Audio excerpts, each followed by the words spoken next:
क्योंकि कुछ लोग क्वेश्चन करने लगते हैं। देखिए, और सबसे पहले तो ये मैं बोलना चाहूंगी कि जितना पढ़ा है उसका रिवीजन करते रहो और एग्जाम के एक दिन पहले तक प्रीवियस क्वेश्चंस लगाते रहना। उसमें आपको एनालिसिस भी करना है, अपने टॉपिक्स को दोबारा से इम्प्रूव करना अगर कुछ मिस्टेक हो रहा है। ठीक है, सो आई होप, मुझे पता है कि आप लोग वीडियोस को बहुत सपोर्ट करते हो, लाइक तो कर ही दिया होगा आपने। देखिए, सबसे पहले तो यहाँ पे जो क्वेश्चन है ये आपका हम दोबारा से करने वाले हैं, क्योंकि जो भी लास्ट वाले जो एग्जाम्स हुए होते हैं ना, सीटेट का पैटर्न होता है कि वो उस तरीके का ही क्वेश्चन पूछेगा। क्योंकि देखो, जनवरी से पहले वाले जो भी क्वेश्चन थे ना वो बड़े आसान आते थे, थोड़ा सा ये वाला टफ पूछा है, तो इसका एक बार और रिवीजन करते हैं सिर्फ और क्वेश्चन आंसर के साथ। ठीक है, देखिए पहला लिखा है कि 1960 में, और ये उसको मैं कई बार करा चुकी हूँ, बट ये क्वेश्चन बहुत बहुत इंपॉर्टेंट है। 1960 में द्विभाषी बंबई प्रांत को मराठी और गुजराती भाषी लोगों के लिए दो अलग अलग राज्यों में ब्यौरा गया, और उसके बाद से इसका रीजन दिया है कि 1966 में पंजाब का भी विभाजन दो राज्यों में हुआ। पंजाब जो है पंजाबी भाषियों के लिए और हरियाणा हरियाणवी और हिंदी बोलने वालों के लिए। तो इसमें आपसे पूछ रहा है कि क्या ये सही है। देखिए, इंडिविजुअल दोनों स्टेटमेंट सही है, बट यहाँ पर बात हो रही है ना मराठी गुजराती की, और यहाँ पर ये बात कर दी पंजाबी की, यहाँ पर भी मराठी गुजराती के ही बारे में होना चाहिए था। तो इस तरीके से स्टेटमेंट सही है, बट ये एक दूसरे का एक्सप्लेनेशन नहीं करता है। तो ये रहा इसका आंसर। चलिए, अच्छा, इस क्वेश्चन को दोबारा से किसी के द्वारा मेरे से पूछा गया, तो मैंने सोचा चलो इसको भी लेकर आते हैं। देखिए, किताबों में आंसर्स बहुत गलत होंगे, पहली बात ध्यान रखना। जरूरी नहीं है कि अगर कोई पब्लिकेशन से आप पढ़ रहे हो आंसर सही होगा, और यहाँ पर जो आपको आंसर्स बताए जाते हैं वो किताब से नहीं बताए जाते हैं, वो सीटेट के फाइनल आंसर की से। तो आपको इस पे भरोसा करना है। किताबों में तो इतने गलत होते हैं कि मैं क्या ही बताऊं आपको। देखिए, दूसरा है 32 नंबर का, किसके कारण लद्दाख को छोटा तिब्बत कहते हैं। कल भी मैंने आपको बताया था, ज्योग्राफिकल की वजह से नहीं बोलते हैं। कल आपने देखा होगा कि मैं इसको डिटेल में जो है पूरा एनसीईआरटी में मैं बताई हूँ कि क्या क्या रीजन है। तो धार्मिक समानता हो गया, समान भोजन हो गया, भाषाई समानता हो गया, ये होना चाहिए, ना कि ए। तो जिस भी किताब में अगर ए लिखा है उसको हटा देना। ठीक है, एनसीईआरटी में आपका बी सी डी यही आंसर माना जाएगा। इन तीनों के कारण जो है हम लद्दाख को छोटा तिब्बत कहते हैं। ठीक है, चलिए अगले क्वेश्चन पे चलते हैं। यहां पर देखिए 33। देखिए, क्वेश्चन आंसर ये सिर्फ 7वीं शताब्दी के प्रारंभ से निम्नलिखित में से किस विचार पर लोगों ने सवाल उठाना शुरू कर दिया। तो जो 7th सेंचुरी थी वहां पर लोगों ने क्वेश्चंस करना स्टार्ट किया। सामाजिक विशेषाधिकार किसी के जन्म का परिणाम है, और इस पे लोगों ने क्वेश्चन स्टार्ट कर दिया था। ठीक है, तो ये क्वेश्चन भी पूछा हुआ है अभी रिसेंटली। नेक्स्ट क्वेश्चन है कि पृथ्वी के चारों ओर फैली वायु की पतली परत को एटमॉस्फेयर कहते हैं। क्या वायु को पृथ्वी के चारों ओर बनाए रखता है? ऐसी कौन सी चीज है जो कि वायु को हमारा अर्थ के चारों ओर बनाए रखता है? और वो है ग्रेविटेशनल फोर्स, पृथ्वी का गुरुत्वाकर्षण बल। ये क्वेश्चन भी पूछा हुआ है। इसमें आपका हिस्ट्री, ज्योग्राफी, पॉलिटी, पेडागोजी सबका रिवीजन होने वाला है। 60 नंबर का पेपर जो होगा ना वो 60 क्वेश्चन का। पेडागोजी भी आएगा। अगला क्वेश्चन देखिए 35, और ये क्वेश्चन भी एक तरीके से मुझे लगता है ना कि सीटेट इसको हर साल पूछा हुआ है। ठीक है, शाहजहां के शासन काल के दौरान मुगल वास्तुकला के विभिन्न तत्व एक भव्य सुसंगत संश्लेषण में लाए गए थे। आप जानते हो कि शाहजहां के समय पे जो वास्तुकला है ना वो अपने चरम पे पहुंच गया था। मतलब आप चाहे ताजमहल देखिए, आगरा का लाल किला देखिए, इनके समय में बहुत सारे ऐसे निर्माण हुए थे उनके शासन काल के ही समय। जैसे जहांगीर है वो चित्रकला के लिए फेमस है, चित्र के लिए, उसी तरीके से शाहजहां फेमस है मुगल वास्तुकला के लिए। ठीक है, और रीजन दिया है कि उनके शासन काल में इनको हम क्यों बोलते हैं कि ये मुगल वास्तुकला के विभिन्न तत्व एवं भव्य सुसंगत संश्लेषण में लाए गए, बिकॉज उनके शासन काल में बहुत सारे ऐसे काम हो रहे थे, विशेष रूप से आगरा और दिल्ली में। तो आप समझ सकते हो दोनों स्टेटमेंट सही है एंड एक्सप्लेनेशन भी। ठीक है, 36 देखिए, हमारा सौर परिवार निम्नलिखित खगोलीय पिंडों से बना है। कल ही एनसीईआरटी में पढ़ा था, वो है हमारा सन, प्लेनेट, उपग्रह, क्षुद्रग्रह एंड उल्का पिंड। देखो, अगर आपको ये क्वेश्चन आंसर नहीं समझ में आएगा तो कोई बात नहीं, आप प्लेलिस्ट में जाइए। अभी 3 दिन पहले ही हम लोगों ने थ्योरी किया है NCERT, history, geography, polity, 1 liner.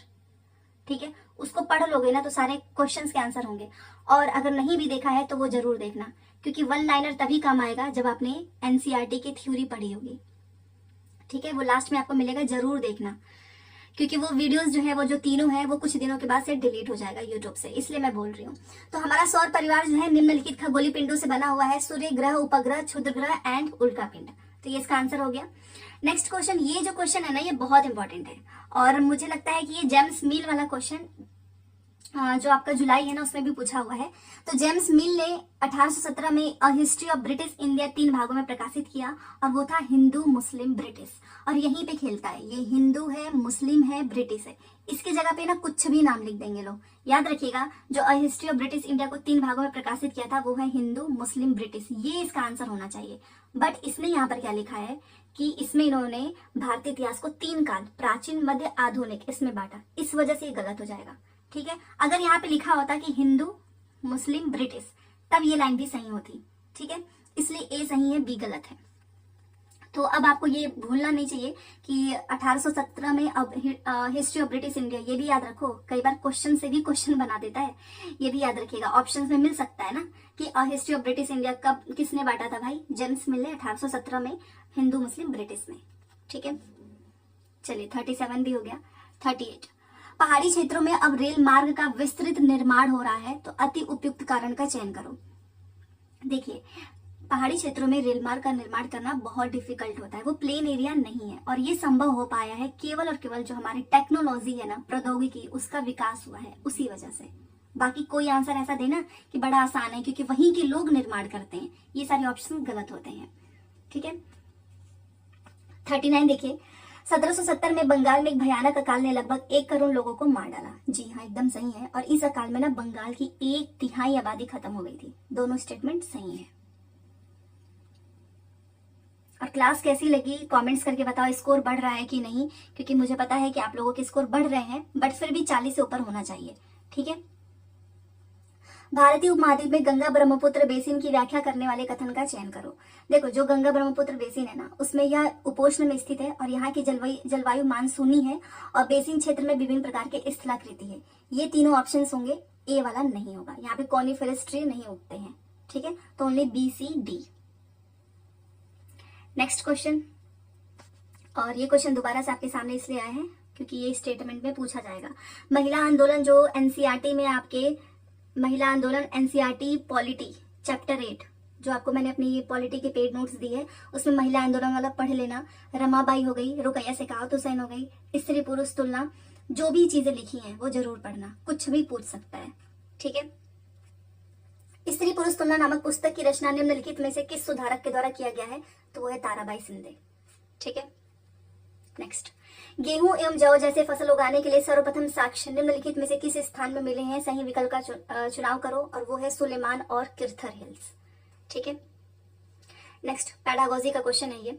रूढ़िबद्ध धारणाएं लोगों को ऐसे काम करने से रोकती हैं जिनमें वे अच्छे हैं। रूढ़िबद्ध धारणाएं हमें व्यक्ति में अनोखे गुण और कौशल को देखने से रोकती है तथा उन्हें एक ही प्रकार के खांचे में जड़ देती है। जी हाँ, दोनों सही है। देखो, स्टीरियोटाइप सोच क्या होती है ना कि ये आपको, जैसे कि अगर आप भले से आपका मैथ बहुत अच्छा है, बट फिर भी जो आसपास के लोग हैं ना, वो अगर आप फीमेल हो तो बोलेंगे कि नहीं नहीं, साइंस में तो दिमाग लगता है, ये लड़के ही कर सकते हैं, बीटेक हो गया, इंजीनियरिंग हो गया, आप भले से कितना भी अच्छे हो, तो ये आपके अंदर का जो एक अनोखा गुण है, आपके अंदर का जो स्किल्स है ना, उसको देखने से रोक देता है स्टीरियोटाइप।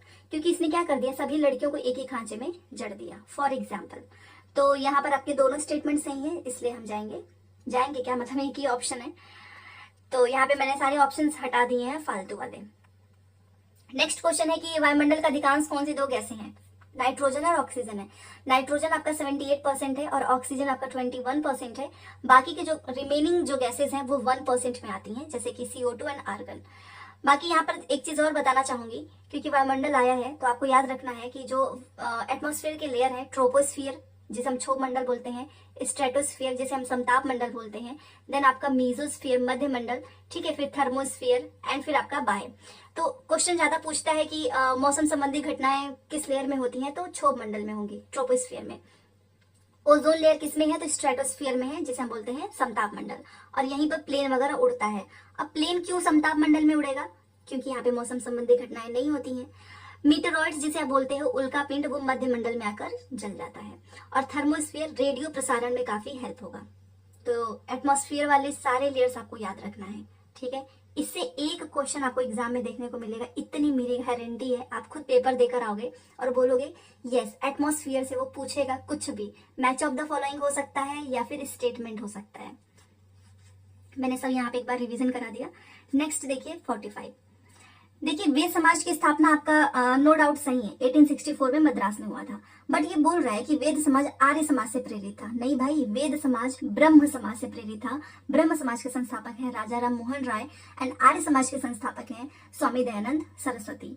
तो ये आर्य की वजह से गलत हो गया, यहाँ पे ब्रह्म होना चाहिए था, इसलिए सही है ए, बी गलत है। ठीक है, नेक्स्ट देखिए ये वाला क्वेश्चन, और हाल ही में इसका एज भी बदल दिया गया है, इसलिए इसको रखा गया है। देखिए सबसे पहले तो याद रखो कि बाल विवाह विच्छेद अधिनियम पारित कब किया गया, 1929। ये क्वेश्चन अलग से पूछेगा। और इस अधिनियम के अनुसार पुरुष तथा महिला के लिए शादी की न्यूनतम आयु रखी गई थी 18 वर्ष जो है लड़कों के लिए और 16 वर्ष लड़कियों के लिए। बट अब इसको बदल दिया गया है, अब लड़कों के लिए 21 हो चुका है और महिलाओं के लिए 18 हो चुका है। ठीक है, ये भी ध्यान रखना। चलो ये क्वेश्चन देखो, भारत और बांग्लादेश पटसन में काफी आगे हैं। तो ये जो पटसन है इसकी वृद्धि कैसे होती है, किस वजह से होती है? देखो सबसे पहले जो पटसन है ना वो जलोढ़ मिट्टी में बहुत अच्छे से ग्रो होता है और इसको ना हाई टेम्परेचर की जरूरत होती है। ध्यान दीजिएगा, हाई टेम्परेचर, इसको लो टेम्परेचर और लो वर्षा की जरूरत नहीं होती है। इसको हाई मतलब रेनफॉल चाहिए, ह्यूमिडिटी चाहिए। तो केवल सी हटा दो, बाकी ए बी डी। ठीक है, और ये सामने आपके जो भी क्वेश्चंस आ रहे हैं ना ये वेरी वेरी इंपॉर्टेंट वाले हैं जो अभी तक पूछा गया है, सारे प्रीवियस क्वेश्चंस हैं। पवन जो है वो सड़क पर गिरी सूखी पत्तियों को उड़ाती है, क्यों? पवन कैसे बहती है? पवन जो है उच्च दाब क्षेत्र से निम्न, हाई प्रेशर से लो प्रेशर की ओर। ठीक है, तो ये भी ध्यान रखिएगा। चलो 49 देखो, पृथ्वी पर उष्णकटिबंधीय क्षेत्र सबसे अधिक उष्मा प्राप्त करते हैं, क्यों? क्योंकि दोपहर का सूर्य जो होता है ना वो ठीक सूर्य के ऊपर होता है। देखो ये हो गया आपका इक्वेटर, और यहाँ पे आपका आता है कर्क रेखा, ये हमने कई बार देखा है, उत्तरी गोलार्ध में आएगा, और मकर रेखा आता है आपका दक्षिणी गोलार्ध में। ठीक है, तो ये जो इक्वेटर के पास वाला जो एरिया होता है ना वो बहुत गर्म होता है, जिसे हम बोलते हैं टॉरिड जोन। ठीक है, ताप कटिबंध पता है ना आपको, तो टॉरिड, फिर यहाँ पे आपका शीतोष्ण आता है, और यहाँ पे आपका यहाँ पे शीत आता है, और यहाँ पर आपका शीतोष्ण आता है। मतलब उष्ण कटिबंध, शीत कटिबंध और शीतोष्ण। सबसे ज्यादा ठंडा होता है ध्रुवों पे, एकदम बर्फ जम जाएगी। ठीक है, और सबसे ज्यादा गर्म होता है इक्वेटर के पास। क्यों? क्योंकि यहाँ पे ना सन की जो रेज है वो डायरेक्ट पड़ती है, एकदम सीधे, और यहाँ पे तिरछी पड़ती है, इस वजह से। ठीक है, 23.5 डिग्री उत्तरी अक्षांश हमारा कर्क रेखा है और 23.5 डिग्री दक्षिणी अक्षांश हमारा मकर रेखा है। ये भी ध्यान रखिएगा, ये भी पूछता है। तो सबसे ज्यादा जो गर्म वाला एरिया है वो यही है, भूमध्य रेखा के आसपास वाला, जिसे हम बोलते हैं टॉरिड जोन, उष्णकटिबंधीय। तो बस इसका आंसर यही है सब, क्योंकि दोपहर का सूर्य ठीक सिर के ऊपर होता है। नेक्स्ट, एक ग्लोब पर खींची गई रेखाओं की अक्षांश और देशांतर के रूप में जाना जाता है। वे रेखाएं किस उद्देश्य को पूरा करती हैं? तो कल भी पढ़ा था, जो लैटिट्यूड एंड लॉन्गिट्यूड्स होते हैं उसका पर्पस होता है पृथ्वी पर स्थान को ढूंढने के लिए, to locate the place on the earth. ठीक है, चलिए 51 देखिए, हिस्ट्री, ज्योग्राफी, पॉलिटी, पेडागोजी सब मिक्स मिलेगा। हिंदुस्तान सोशलिस्ट रिपब्लिकन एसोसिएशन के बारे में कौन सा कथन सही है? सही नहीं है। अच्छा, एग्जाम में ना नहीं पे फोकस करना, बड़ा छोटा सा लिखा होता है और सही के चक्कर में हम गलत कर देते हैं। तो सही नहीं है। देखिए सबसे पहले तो याद रखना है कि भगत सिंह और उनके क्रांतिकारियों साथियों ने इसकी स्थापना की थी और दिल्ली में किया था 1928 में, फिरोजा कोटला मैदान में, पंजाब के अमृतसर में नहीं, ये हटा दो। और ये जो है सदस्यों ने सैंडर्स नामक पुलिस अफसर की हत्या की थी। क्यों? क्योंकि लाठीचार्ज हुई थी, लाठीचार्ज में जो लाला लाजपत राय जी हैं उनकी मृत्यु हो गई थी, उसी का बदला इन लोगों ने लिया था। तो ये भी क्वेश्चन पूछता है कि वो कौन से नेता थे जो जिनकी मृत्यु हो गई थी लाठीचार्ज की वजह से? तो वो है लाला लाजपत राय, जिसका बदला इन लोगों ने सैंडर्स नामक पुलिस को मार कर किया था। ठीक है, तो ये पंजाब के अमृतसर में इसकी स्थापना नहीं हुई थी, फिरोजा कोटला मैदान में हुई थी। तो तीसरा गलत है, बाकी सारे सही है। अगला क्वेश्चन देखो 52। देखो ये भी एक बहुत ही अच्छा क्वेश्चन है। इसमें ये लिखा हुआ है कि राजस्व वसूली व्यवस्था महलवारी बंदोबस्त की शुरुआत हॉल्ट मैकेंजी ने की थी। बात एकदम सही है। राजस्व वसूली तथा कंपनी तक इसे पहुंचाने की जिम्मेदारी गांव के प्रधान को दी गई, ना कि जमींदार को। स्टेटमेंट इंडिविजुअल सही है, एक्सप्लेनेशन सही नहीं है। यहाँ पर आप देख सकते हो, क्योंकि सिंपल सी बात है, यहाँ पर बात हो रही है महलवारी बंदोबस्त की और यहाँ पहुंच गए कि जिम्मेदारी गांव के प्रधान को दे दी गई, ना कि जमींदार को। तो इंडिविजुअल स्टेटमेंट एकदम सही है। और ये डायरेक्ट क्वेश्चन भी पूछता है कि महलवारी बंदोबस्त की शुरुआत किसने की थी? हॉल्ट मैकेंजी ने। तो ये भी याद रखो। क्वेश्चन जब आप पढ़ते हो ना तो एक तरीके से उसको एक तरीके का नया आप ऑप्शंस देख के पढ़ा करो। कई बार ये सारे जो क्वेश्चंस की लाइन है ना वो आपको ऑप्शंस में भी मिल सकती है। ठीक है, तो इंडिविजुअल करेक्ट है बट एक्सप्लेनेशन सही नहीं है। नेक्स्ट क्वेश्चन देखिए, निम्नलिखित में से कौन सा कथन वर्तमान समय के संसाधन उपलब्धता के संदर्भ के साथ सतत पोषणीय विकास में सहायता करता है? देखिए, हमको कम से कम संसाधन रिसोर्सेज का यूज करना है, और वही जो हमें साधन का यूज करना है जो कि आप दोबारा से उसका रीयूज कर सके, आप उसको दोबारा से बना सकें। तो हमको कम से कम चीजों का यूज करना है, हमको बढ़ाना नहीं है, संसाधन के उपयोग में वृद्धि नहीं करनी है। ठीक है, पुनः चक्रण, जो चीजें रीयूज हो सकती हैं, रिसाइकल हो सकती हैं, उनका यूज करना है। तो सी डी ई सही है, ये गलत हो जाएगा। ठीक है, चलो सारे आंसर्स इसमें मिलेंगे, तो आप पीडीएफ की टेंशन मत करना और नोट करने मत बैठना जब मैं आपको पीडीएफ फ्री में टेलीग्राम पे दे रही हूँ। तो ठीक है, बस एक लाइक कर दो अगर आपका मन करे तो। पेरियार पुरम एक तमिल कृति हमें किसके बारे में जानकारी देता है? ये भी पूछा है, साधारण पुरुष और महिलाओं के बारे में। ठीक है, नेक्स्ट, क्या चीज किसी भी वस्तु या पदार्थ को संसाधन बना देती है? तो उस चीज की उपयोगिता। ठीक है, और ह्यूमन भी एक संसाधन ही है, रिसोर्स, क्योंकि हम लोग भी अपने दिमाग, जो भी विचार है, स्किल्स है, टेक्नोलॉजी के ज्ञान है, उसकी वजह से किसी भी वस्तु को जो है उपयोगी बना सकते हैं। तो क्या चीज किसी भी वस्तु अथवा पदार्थ को संसाधन बनाएगी? उसकी उपयोगिता कितनी है, उसकी प्रयोज्यता कितनी है, ये दोनों वर्ड्स याद रखना। ठीक है, नेक्स्ट, प्रेरी को विश्व का धानेगार भी कहते हैं। इस प्रदेश में अत्यधिक गेहूं के उत्पादन में सहायक परिस्थितियों का चुनाव करो। तो देखो, यहाँ के लोग प्रौद्योगिकी का उपयोग नहीं करते, ये बात गलत है। करते हैं, ठीक है, इसने नहीं लगाकर इसको गलत कर दिया। यहाँ लोग बहुत परिश्रमी होते हैं, कृषि की वैज्ञानिक विधियों का यहाँ पर प्रयोग किया जाता है, साइंटिफिक, जी हाँ करते हैं। और इस प्रदेश में जो है लिख रहा है कि वर्षा की कमी है, नहीं, ये गलत है। केवल यही दोनों स्टेटमेंट सही हैं। देखो, हम इसको विश्व का धानेगार इसीलिए करते हैं ना, क्योंकि एक तो यहाँ के लोग बहुत हार्ड वर्किंग होते हैं, और दूसरा यहाँ पर ना वैज्ञानिक विधि का यूज किया जाता है कृषि में। ठीक है, तो बी और सी। 57 देखिए, हमारा जो अर्थ है इसका वास्तविक निरूपक प्रतिरूप क्या है? तो वो है ग्लोब। स्पीड में करेंगे और यूट्यूब आपको फैसिलिटी देता है, स्पीड कम और ज्यादा कर सकते हो। 58 देखो, इसमें लिखा है कि जनजातियों की जो सांस्कृतिक परंपराएं हैं, जिसमें उनकी भाषा तथा संगीत भी शामिल है, बहुत समृद्ध तथा विशिष्ट होती है। जो जनजाति होते हैं ना, ये आदिवासी जो ट्राइबल्स हैं, इनसे क्वेश्चन एक आपको देखने को मिलेगा, एक से ज्यादा हो सकता है। देखो, एक तो यही क्वेश्चन बन सकता है कि क्या ये जाति प्रथा ऊंच नीच होती है? यहाँ पे बिल्कुल भी नहीं होती है। इनकी भाषा भी अलग होती है, ठीक है, विभिन्न भाषाओं का प्रयोग करते हैं। इनके जो धर्म है ना, वो हमारे धर्म से बिल्कुल अलग होता है, ये अपने धर्म का पालन करते हैं। तो इसमें ना कुछ गलत चीजें लिखेगा और आपसे बोलेगा क्या सही नहीं है। तो इस टॉपिक को बहुत अच्छे से पढ़ के जाना। जनजातियों की सांस्कृतिक परंपराएं, जिसमें उनकी भाषा तथा संगीत भी शामिल है, वो बहुत ही विशिष्ट होती है। जी हाँ, जमीन, जंगल, घास के मैदान, पानी पूरे कुनबे की संपत्ति मानी जाती है, और सब लोग मिलजुल कर काम करते हैं। यहाँ पर ऊंच नीच बिल्कुल नहीं होता है, जाति व्यवस्था बिल्कुल भी नहीं होती है। ठीक है, देखो दोनों चीजें तो सही हैं, बट ना व्याख्या सही नहीं है, क्योंकि यहाँ पर कल्चर की बात हो रही है और यहाँ पर संपत्ति आ गया। तो इंडिविजुअल करेक्ट है, एक्सप्लेनेशन करेक्ट नहीं है। चलो, वे बीमारियां जो एक व्यक्ति से दूसरे व्यक्ति को जल, भोजन, वायु इत्यादि से फैलता है, उसको हम कहते हैं कम्युनिकेबल डिसीज, संचारणीय बीमारी। नेक्स्ट, 1857 का जो क्रांति वाला एनसीईआरटी हिस्ट्री क्लास 8 सारे पढ़ लेना, सारे चैप्टर्स। दादा भाई नौरोजी, जो कि भारतीय राष्ट्रीय कांग्रेस के बड़े नेता थे, वे कभी भारतीय राष्ट्रीय कांग्रेस के अध्यक्ष बने ही नहीं, एकदम गलत। आई थिंक ये 1885 नहीं, 1887 में बने थे, या फिर 1886 में इन्होंने की थी, और इन्होंने एक से ज्यादा बार इन्होंने कांग्रेस की अध्यक्षता की है। तो ये तो एकदम ही गलत हो गया। यह व्यवसायी और प्रचारक थे, वे लंदन में रहते थे और कुछ समय के लिए ब्रिटिश संसद के सदस्य भी रहे हैं। तो केवल आपका ये सही है, आर, ये तो गलत हो गया। नेक्स्ट, पैडागोजी है। प्रारंभिक स्तर पर सामाजिक विज्ञान का शिक्षण महत्वपूर्ण है, एकदम। जो प्रारंभिक स्तर होता है उस पर सोशल साइंस पढ़ाना बहुत बहुत इंपॉर्टेंट होता है, क्योंकि यह बच्चों को ना सामाजिक मामलों के प्रति संवेदनशील बनाता है तथा उसमें भिन्नता एवं विविधता के लिए सम्मान विकसित करता है, कि जो डाइवर्सिटीज है उसके लिए बच्चे रिस्पेक्ट करना सीखते हैं। तो इसीलिए इंपॉर्टेंट है, और ये एक्सप्लेनेशन एकदम सही है, दोनों सही है। नेक्स्ट, देखो, भारत के गांव से किसानों के कई आत्महत्या के मामले के रिपोर्ट किए गए हैं, बहुत सारे होते हैं। क्यों? क्योंकि जब मानसून का भाव होता है और किसान जब कर्ज नहीं चुका पाते हैं, तो वो उनके दुखों का कारण बनता है, ठीक है, और इसी वजह से आत्महत्या करते हैं। एक्सप्लेनेशन भी सही है एंड स्टेटमेंट भी। चलो, उन तत्कालिक उपायों की पहचान करो जो महिलाओं को सुरक्षा तथा उन्हें नौकरी करने और पारिवारिक आय फिनेंशियली इंडिपेंडेंट होने में मदद करती है।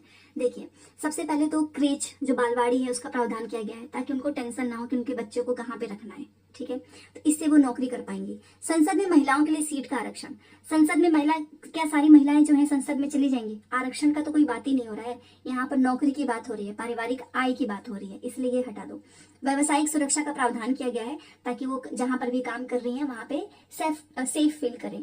एंड दूसरा है कि रात की पाली में अगर किसी का नाइट का शिफ्ट है तो उनको ले जाने, ठीक है, ऑफिस और घर तक पहुंचाने की भी सुविधा होनी चाहिए। ACD, B नहीं होगा, यहाँ पर इलेक्शन की बात नहीं हो रही है, राजनीति की बात नहीं हो रही है, तो इसलिए B गलत है। नेक्स्ट देखिए, ये है निम्न में से कौन से कथन परिप्रश्न उपागम, इसको बोलते हैं इंक्वायरी अप्रोच। इंक्वायरी का मतलब पता है ना आपको, खोजबीन, उसके बारे में पूछ रहा है कौन सा सही है। तो देखिए, जो इंक्वायरी अप्रोच होता है वो हम क्यों करते हैं? हमारे सामने कोई प्रॉब्लम आता है तो उसको सुलझाने के लिए, तभी तो हम करेंगे ना। तो यह समस्याओं को सुलझाने की क्षमताओं को प्रोत्साहित करता है। यह साक्ष्य एकत्रित व मूल्यांकन करने के तरीकों का पता लगाने में मदद करता है। जी हाँ, अब जैसे मैं आपको बोलूं, कोई एक टॉपिक दे दूं मैं आपको कि इस पे तुमको जो है ये प्रॉब्लम है, इसका सोल्यूशन लेना है, तो आप क्या करोगे, उससे रिलेटेड जो भी प्रूफ है उसको इकट्ठा करोगे, देन उसका आप असेसमेंट भी करोगे कि किस किस मतलब कि इसके तरीके क्या हो सकते हैं। इंक्वायरी अप्रोच में हम यही सारी चीजों का यूज करते हैं। ये हमारे शिक्षिका अधिगम की गति को तय करती है या फिर ये बड़ा जल्दी से है, एकदम चुटके बजाते आप सीख जाओगे, ऐसा कुछ नहीं होता है। सिंपल सा मतलब है inquiry approach, problem solutions and जो भी साक्ष्य को एकत्रित व असेसमेंट के तरीकों का पता लगाना। ठीक है, तो only A and B, C and D सही नहीं है। चलिए, निम्न में से सामाजिक विज्ञान पढ़ाने के कौशल आधारित उद्देश्य की पहचान करो। देखो, यहाँ पे 4 ऑप्शंस हैं और आपका इसमें से कोई एक सही होगा। तो आपको बताना है कि सामाजिक विज्ञान पढ़ाने के कौशल आधारित उद्देश्य की पहचान क्या होगा। देखो, हम किसकी बात कर रहे हैं? सामाजिक विज्ञान पढ़ाने का हम स्किल्स की बात कर रहे हैं। तो आपको नक्शा बनाने तो अगर आपको सामाजिक विज्ञान के टीचर हो, आपको नक्शा ही नहीं बनाने आ रहा है तो ये तो रॉन्ग हो जाएगा ना, क्योंकि हम यहाँ पे स्किल्स की बात कर रहे हैं और स्किल्स में आपका क्या आएगा? नक्शा बनाने की क्षमता विकसित करना।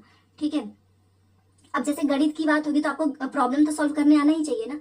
साइंस की मैं अगर बात करूंगी तो आपको प्रैक्टिकली सारी चीजों को प्रूफ करने आना चाहिए। सेम उसी तरीके से अगर आप सामाजिक विज्ञान के टीचर बनोगे तो आपको मैथ्स तो बनाने आने ही चाहिए, उसकी क्षमता विकसित करनी ही चाहिए। तो यही पूछ रहा है। तो विभिन्न समाजों में रहने वाले लोगों को, संस्कृतियों को समझना, और ये मैंने आपको इतने डीप में इसलिए समझाया है क्योंकि चारों के चारों ऑप्शन हमें इसमें सही लगते हैं। तो इसलिए आपको क्वेश्चन क्या आपसे डिमांड कर रहा है उसको पहचानना है।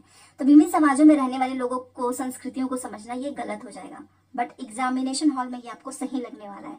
नक्शा बनाने की क्षमता की विकसित करना, जी हाँ, क्योंकि हम स्किल्स में हमारा नक्शा बनाना आता है। अंतर और विविधता के लिए आदर विकसित करना, ये भी रॉन्ग हो जाएगा, बट एग्जामिनेशन हॉल में ये आपको सही लग सकता है क्योंकि पॉजिटिव हमको लग रहा है, बट ये सही नहीं है। ठीक है, एंड दूसरा है महाद्वीपों का, कॉन्टिनेंट्स का ज्ञान प्राप्त करना, ये भी नहीं। सिंपल सी बात है, आपको स्किल्स के बारे में पूछ रहा है और स्किल्स यही होगा, नक्शा बनाने की क्षमता विकसित करना। ठीक है, तो कई बार आपको ना एग्जामिनेशन हॉल में लगेगा कि यार ये सारे के सारे ऑप्शंस तो एकदम सही लग रहे हैं, तो फिर आपको क्वेश्चंस को पढ़ के क्वेश्चंस की डिमांड क्या है वो देखना होगा। ठीक है, नेक्स्ट देखिए यहाँ पे 66 ये लिखा हुआ है कि विद्या विशेष जो सामाजिक विज्ञान को बनाती है वे है इतिहास, भूगोल, राजनीतिक विज्ञान तथा अर्थशास्त्र। ठीक है, सही है, मतलब सामाजिक विज्ञान की बात हो रही है जिसमें हिस्ट्री आता है, ज्योग्राफी आता है, आपका पॉलिटी एंड सिविक्स, ये तो होता ही है, और ये दोनों एक दूसरे से इंटर रिलेटेड होते हैं। जी हाँ, आपने देखा होगा, हमने इतिहास में पढ़ा था वो भोपाल त्रासदी केस, फिर हमने उसको पॉलिटी में भी पढ़ा था, दोनों में है। ज्योग्राफी के भी कुछ साइंस वाले पोर्शंस आपको इन तीनों में देखने को मिलेंगे। क्यों ऐसा है? क्योंकि सारे के सारे जो सब्जेक्ट्स है ना, ये एक दूसरे से रिलेटेड है। ठीक है, अंतर संबंध है, तो स्टेटमेंट भी सही है, व्याख्या भी सही है। ठीक है, सामाजिक विज्ञान के मूल्यांकन के दौरान निम्नलिखित प्रश्न इसका उद्देश्य समझने में मदद करता है, किसका? और यहाँ पर ये ABCD, देन नीचे इसके आंसर भी है। देखो, जो सामाजिक विज्ञान के असेसमेंट की बात हो रही है, मतलब मूल्यांकन के दौरान ये जो चारों प्रश्न है इसका उद्देश्य समझने में मदद करेगा। एक बार आंसर पढ़ते हैं। पाठ्यक्रम में किन कौशलों पर बल दिया गया है? क्या यह किसी एक मानक पाठ्य पुस्तक से लिया गया या कई पाठ्य पुस्तक से? मानक वर्ड एक नेगेटिव टैग वर्ड है, मैंने बताया हुआ है। स्टैंडर्डाइज्ड, मानक का मतलब कि आपने सारी चीजें फिक्स कर दी है, ये तो खत्म। पाठ्यक्रम की रूपरेखा कितने विस्तृत है, मतलब आउटलाइन की बात हो रही है? नहीं, हम असेसमेंट कर रहे हैं तो इसमें पाठ्यक्रम कहाँ से आ गया? देन अधिगमकर्ता से समाज विज्ञान के प्रत्येक कौशल में किस स्तर को सक्षमता अपेक्षित है? मतलब जो भी अधिगम करता है उससे समाज विज्ञान का जो भी कौशल है, जो भी हो सकता है, वो किस स्तर मतलब किस लेवल की क्षमता को अपेक्षित है उसके अकॉर्डिंग। अब मान लो मेरे क्लास में 20 बच्चे हैं, उसमें से 5 जो है थोड़ा सा एकदम क्विक सीख जाते हैं बहुत जल्दी से, कुछ है जो थोड़ा स्लो लर्नर है, तो मैं हर एक के स्तर के ही अकॉर्डिंग जो है, चाहे वो क्वेश्चन पेपर हो चाहे वो एक्टिविटीज हो, वो सब कुछ उनके लेवल के अकॉर्डिंग दूंगी। ठीक है, so that's why A and D सही है, और ये कोई सेंस नहीं बनता है बी एंड सी में। ठीक है, 68 देखिए, भारतीय न्यायपालिका बिना किसी भय अथवा बाहरी दबाव के कानून का शासन की रक्षा करती है तथा सरकार के कार्यों पर कंट्रोल बनाए रखती है, और वो इसलिए क्योंकि हमारी जुडिशरी जो है, हमारी न्यायपालिका है, वो स्वतंत्र है। ठीक है, वो कंट्रोल में नहीं है। और हाँ, ध्यान दीजिएगा, जो कल हम लोगों ने पॉलिटी का पूरा पढ़ा था ना, पॉलिटी में से इस बार 15 क्वेश्चन पूछा था सीटेट ने। ठीक है, ये हर बार चेंज करते रहते हैं, तो आप पॉलिटी को हल्के में मत लेना। जितनी चीजें आपको वीडियोस में और जो पेड नोट्स दिया गया उसको अच्छे से पढ़ना। नेक्स्ट देखो, निम्नलिखित में से कौन सा सतत और व्यापक मूल्यांकन की विशेषता नहीं है? कंटिन्यूअस एंड कम्प्रिहेंसिव इवैल्यूएशन की विशेषता नहीं है, ये आपसे पूछ रहा है। देखो, यह मूल्यांकन को शिक्षण अधिगम प्रक्रिया का एक अभिन्न अंग बनाता है, क्योंकि कंटिन्यूअस एंड कॉम्प्रिहेंसिव इवैल्यूएशन में ना एक फिक्स टाइम नहीं होता, आप कभी भी बच्चे का इवैल्यूएशन कर सकते हो। ठीक है, तो इसलिए बहुत अच्छा माना जाता है। यह विद्यार्थी के व्यक्तित्व के सर्वांगीण विकास पर मतलब होलिस्टिक डेवलपमेंट पे केंद्रित है, ये भी सही है। यह विद्यार्थी के शैक्षिक विकास के साथ सह शैक्षिक मतलब सह शैक्षिक पहलुओं का भी आकलन करता है, ये भी सही है। बस यह विद्यार्थी के अंक आधारित कार्य मूल्यांकन पर केंद्रित है, मतलब आप बच्चों के नंबर पे फोकस कर रहे हो कि कितने उसके नंबर आए, ये गलत है। ठीक है, और नहीं पूछा था। तो इस तरीके से पैडागॉजी भी आपका यहाँ पे हम देख ही रहे हैं, रिवीजन के साथ कर रहे हैं। ठीक है, 70 देखो, और हाँ, ये भी आपका पैडागॉजी का ही क्वेश्चन है। ठीक है, यहाँ पे डी होना चाहिए, 4 हो गया है गलती से।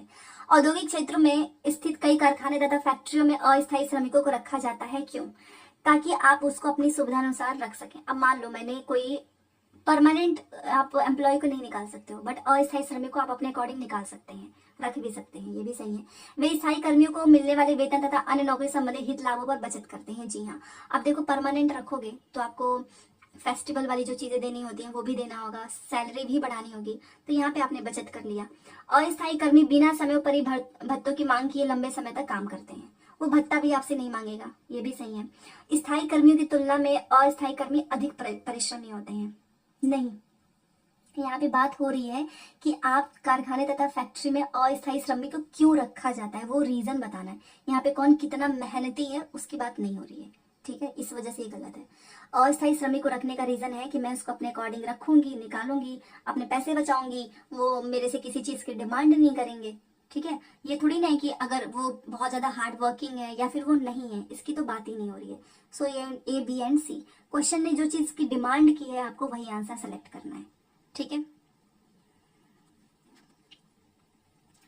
चलो नेक्स्ट क्वेश्चन है, भारतीय धर्मनिरपेक्षता में राज्य धर्म के संदर्भ में एक सैद्धांतिक दूरी बनाए रखता है, इसका क्या मतलब है? इसका मतलब ये है कि संविधान में जो दिया गया आदर्श है उसके आधार पर राज्य धार्मिक मामलों में हस्तक्षेप कर सकता है, एकदम सही है। और आवश्यकता पड़ने पर राज्य धार्मिक मामलों को कंट्रोल भी कर सकता है। तो ये दोनों तो कल हमने डिटेल में पढ़ा ही था। बाकी यहाँ पे लिखा है कि राज्य और धर्म एक दूसरे के मामलों में हस्तक्षेप कर सकते हैं, ये गलत है। राज्य और धर्म एक दूसरे की सीमाओं का उल्लंघन नहीं कर सकते, ये भी गलत है। संविधान में जो आदर्श दिया है ना, उसी के ही आधार पर राज्य करेगा हस्तक्षेप। ठीक है, और जब जरूरत पड़ेगी तो राज्य धार्मिक मामलों को कंट्रोल भी कर सकता है। सो ए एंड बी। ठीक है, 73 देखिए पैडागोजी का क्वेश्चन है और काफी अच्छा ये क्वेश्चन पूछा गया था। देखो, जो ओपन कोविड के समय में बहुत हुआ था, आपको पता ही है। खुली पुस्तक परीक्षा, किताब आपके सामने है, आप उसमें से देख कर लिखो, बट नकल करने के लिए भी तो अकल चाहिए। नकल करने के लिए भी आपको चीजें पहले से पता होनी चाहिए, किस पेज में है, पढ़ा होना चाहिए। ये इसलिए नहीं था कि ये आपके जैसे कि आप रटने वाली जो चीजें हैं उसको कम करने के लिए नहीं। खुली पुस्तक परीक्षा रटकर सीखने से हटकर किताबों के साथ संबंध स्थापित करने पर केंद्रित है। ठीक है, ये बात है। खुली पुस्तक परीक्षा इसीलिए कराया गया था ताकि आप पे बर्डन ना हो कि आपको रटना है। ये कराया गया था कि आप किताबों को अच्छे से रिलेट करके उनसे सीखें। ये सही हो गया। खुली पुस्तक परीक्षा विद्यार्थियों का भार कम करती है कि क्योंकि इससे उन्हें परीक्षा की तैयारी पहले से नहीं करनी पड़ती, बिल्कुल भी नहीं। मैंने क्या बोला था, नकल करने के लिए भी अकल चाहिए होती है। ठीक है, अगर आपने बिल्कुल भी नहीं पढ़ा है, मैं आपके सामने किताब रख दूं और बोलूं कि सोशल साइंस के 40 क्वेश्चंस इसी किताब से हैं, तो आप क्या नकल कर पाओगे? वो बंदा कर लेगा जिसने इस चीज को कई बार पढ़ा होगा। ठीक है, उसको पता होगा कि इस चैप्टर में यहाँ पर ये टॉपिक है। तो ये इसलिए था, ना कि आपके भार को कम करने के लिए कि आपको पढ़ना ही ना पड़े। तो ए सही है, बी गलत है, मतलब आर।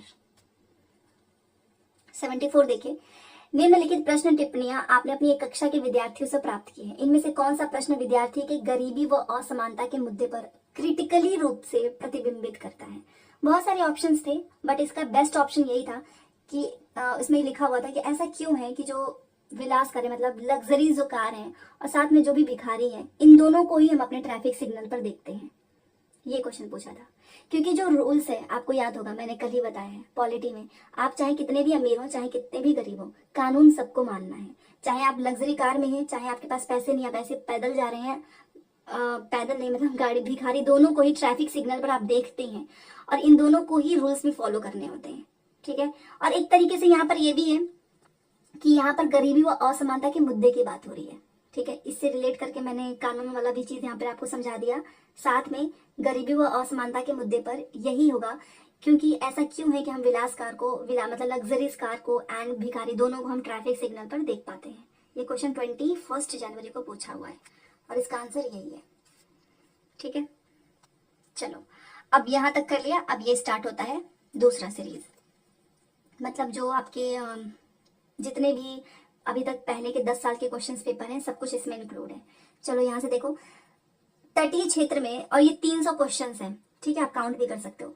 तटीय क्षेत्र में समुद्री गुफाएं बनती हैं। समुद्री गुफाओं के निर्माण के क्या कारण है? यहां तक हमारा कितना था? 74, और यहां से फिर से 1। तो जो तटीय क्षेत्र है वहां पे समुद्री गुफाएं बनती हैं और इसके निर्माण का कारण होता है जो वेव्स होते हैं उसके द्वारा अपरदन एवं निक्षेपण।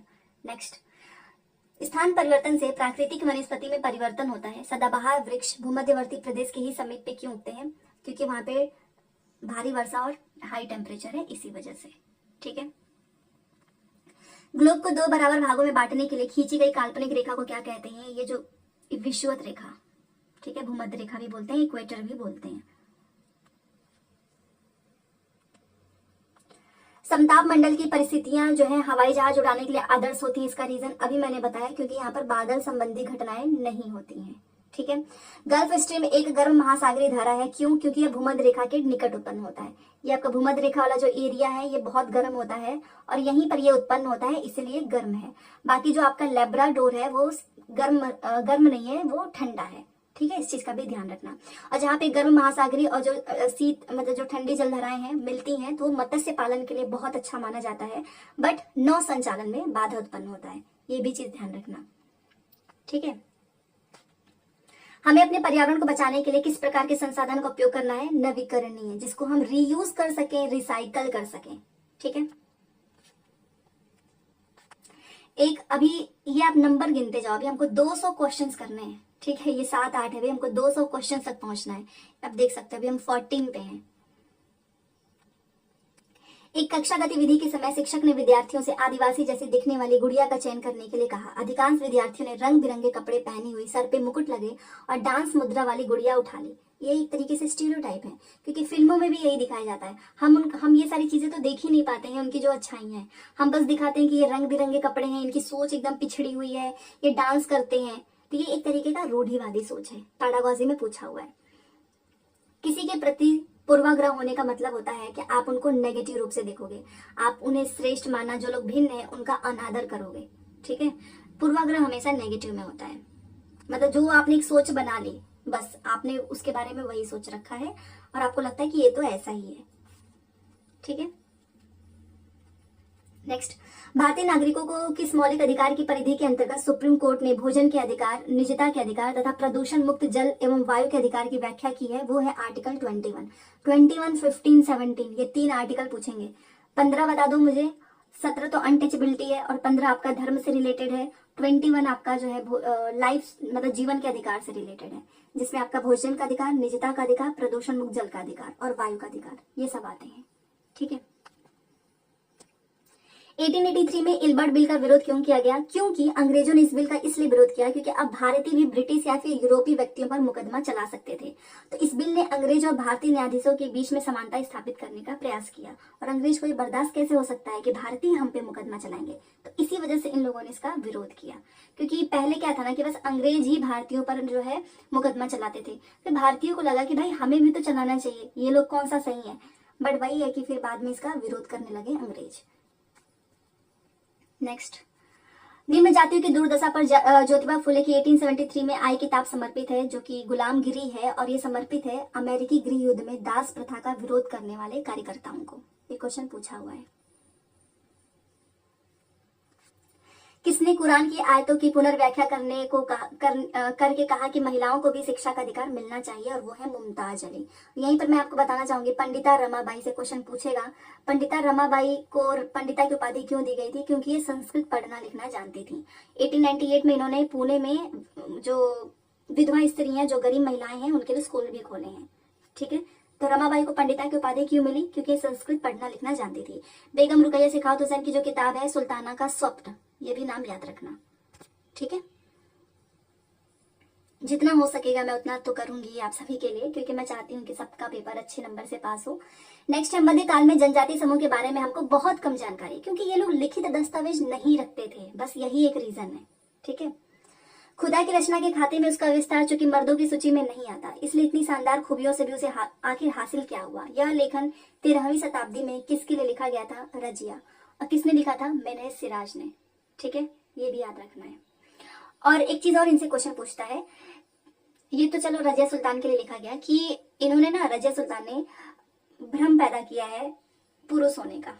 ठीक है, ये इन्होंने भ्रम नहीं किया है। ये देवी कौन थी, नाम अभी मेरे दिमाग से एकदम से निकल चुका है, हम लोगों ने पढ़ा था कल ही, रॉ से आई थिंक नाम है। आप मुझे प्लीज बताना कि किसने ऐसा भ्रम पैदा किया है पुरुष होने का। ये रजिया सुल्तान ने नहीं किया है, उन देवी का नाम बताना। ठीक है, कमेंट्स में लिखो। ये अभी हम लोगों ने परसों ही डिस्कस किया, अभी एकदम मेरे दिमाग से निकल चुका है। 14 हो गया। 15, मानचित्र में उपयोग किए जाने वाले पारंपरिक प्रतीक क्या हैं? तो जिन प्रतीकों के प्रयोग को लेकर अंतरराष्ट्रीय सहमति है, यही है। अमेज़न बेसिन में पाए जाने वाले जो ब्रोमेलियाड हैं, ये ऐसे पौधे हैं जो अपनी पत्तियों में ही वाटर को स्टोर करके रखते हैं। ठीक है। स्टैक्स किसकी अपर्दन विशेषता है? तो स्टैक्स हम लोगों ने पढ़ा था पूरा डिटेल में, मैंने आपको बताया था। स्टैक्स ये सी वेव्स की है। ठीक है, ध्यान दीजिएगा, समुद्री तरंगे। तो इस परत में बढ़ती ऊंचाई के साथ तापमान अत्यधिक तीव्रता से बढ़ता है, और यह परत है आपका थर्मोस्फीयर, क्योंकि यहाँ पर रेडियो संचार में भी मदद करता है। अभी मैंने आपको बताया ना, थर्मोस्फीयर का मतलब हुआ रेडियो संचार में मदद। ये एकदम दिमाग में बैठा लो, क्वेश्चन पूछेगा। नेक्स्ट देखिए, अकबरनामा के अनुसार सूबेदार का कार्यभार था राजनीतिक और सैनिक कार्य। बंगाली एक क्षेत्रीय भाषा के रूप में विकसित होने के कारक हैं वाणिज्यिक समझौते और राजनीतिक समझौते। 19वीं सेंचुरी में कौन सा आदिवासी समूह मुख्यतः बकरियों का पालन करता था? तो वो है कश्मीर के बकरवाल। ठीक है। अब कल एक का क्वेश्चन कमेंट आया था कि बहुत सारे लोग बोलते हैं कि जो पश्मीना शॉल है वो भेड़ से मिलता है। नहीं, भेड़ से नहीं, बकरी से मिलता है, और ये आपके एनसीईआरटी में लिखा हुआ है। तो एनसीईआरटी में जो लिखा है आपको उसी को मानना है। अधिकांश जो है आधुनिक भारतीय लिपियां विकसित हुई हैं किसमें? ब्राह्मी लिपि में। साम्राज्यवादी ऐतिहासिक पेंटिंग के बारे में बताओ। तो देखो, ये साम्राज्यवादी फतह के लोग स्मृतियां गढ़ते हैं, अंग्रेजों को अजय और सर्वशक्तिशाली के रूप में प्रस्तुत करते हैं, और ये यूरोप में काफी फेमस है। ठीक है। प्राचीनतम लघु चित्रकला किस पर बनाए जाते थे? ताड़पत्र, कागज और लकड़ी की तख्ती। देखो, ये क्वेश्चन आंसर से ना आपको क्या सही आंसर याद रहेगा। तो एग्जाम में अगर मान लो कंफ्यूज होने का तो कोई मतलब ही नहीं है। एलिमिनेशन में मदद करेगा ये, इसके मल्टीपल फायदे हैं। बस इसको बार बार इस वीडियो को स्पीड में करके आपको देखना है। 700 वर्ष पहले केरल की विविधता और यहाँ के मुस्लिम समुदाय के जीवन के बारे में किस यात्री ने लिखा था? वो है इब्न बतूता। और यहीं पर मैं आपको बताना चाहूंगी कोस्टा रिका। कोस्टा रिका आपका मध्य अमेरिका में स्थित है।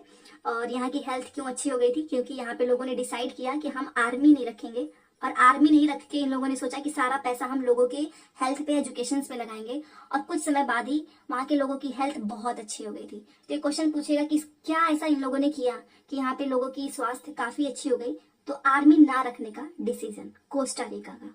ठीक है। भारत में महिला रोजगार को प्रोत्साहित करने के लिए कानून है जिनके तहत अनिवार्य है कि जिस संस्था में 30 से अधिक महिला कर्मचारी काम करती हैं वहां होना चाहिए क्रेच, शिशु सदन। तो ये याद रखना, कई बार पूछा गया है। जो ये रोज पार्क्स अमेरिका का आपको पता ही है, कल हम लोग पढ़ रहे थे, सिविल राइट मूवमेंट, इनके द्वारा बस में अपनी सीट देने से मना करना संयुक्त राष्ट्र अमेरिका में किस आंदोलन का शुरुआती बिंदु बनता है? तो वो है नागरिक अधिकार आंदोलन। क्योंकि वहां पे जो गोरे लोग आएंगे ना, तो अगर आप अपने सीट पे बैठे हो तो आपको उठना होगा, और ये जो महिला थी ये नहीं उठी तो ये आंदोलन छिड़ गया। भारतीय संघीय न्यायालय का पूर्ववर्ती है भारतीय सर्वोच्च न्यायालय, सुप्रीम कोर्ट।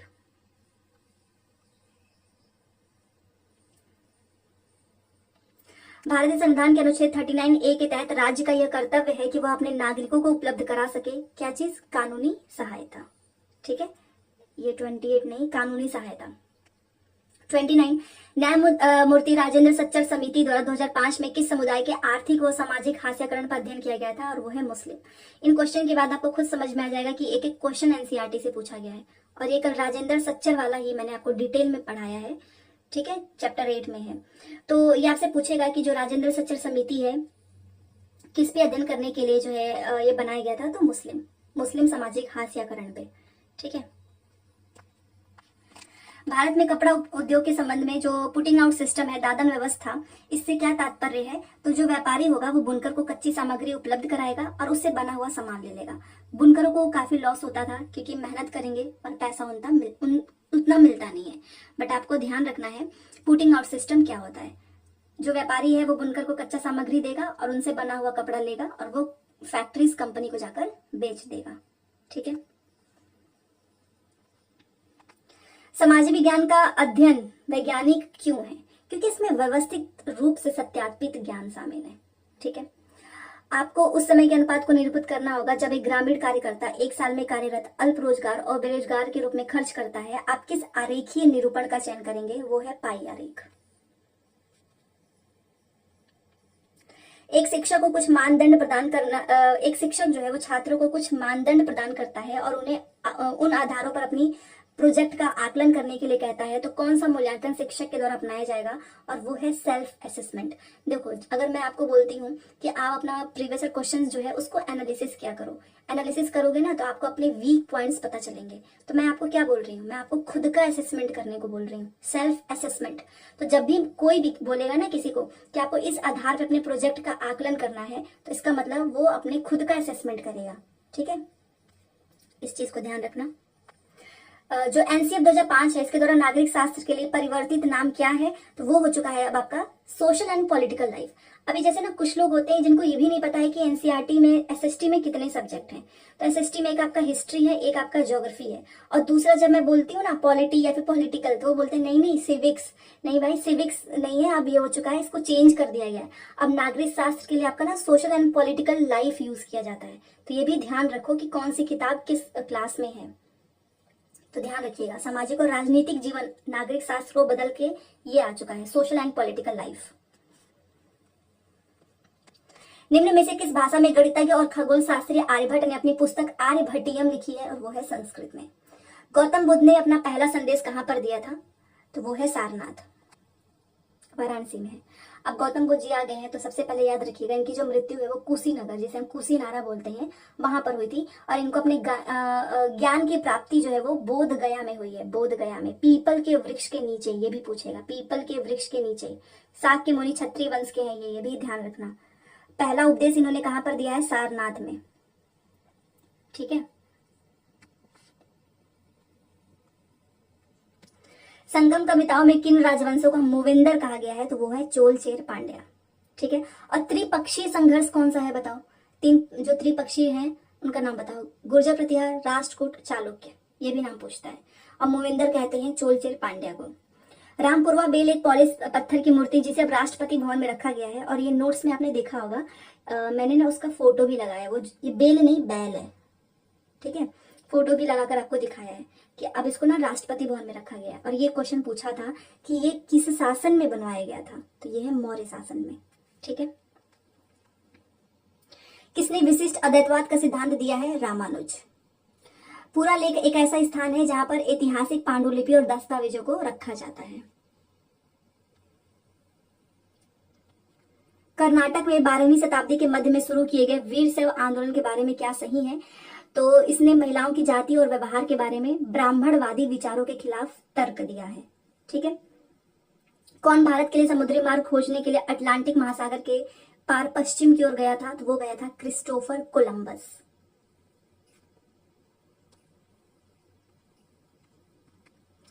किस राजवंश ने अपने शिलालेखों में मलयालम भाषा और लिपि का परिचय दिया है? वो है चेरा।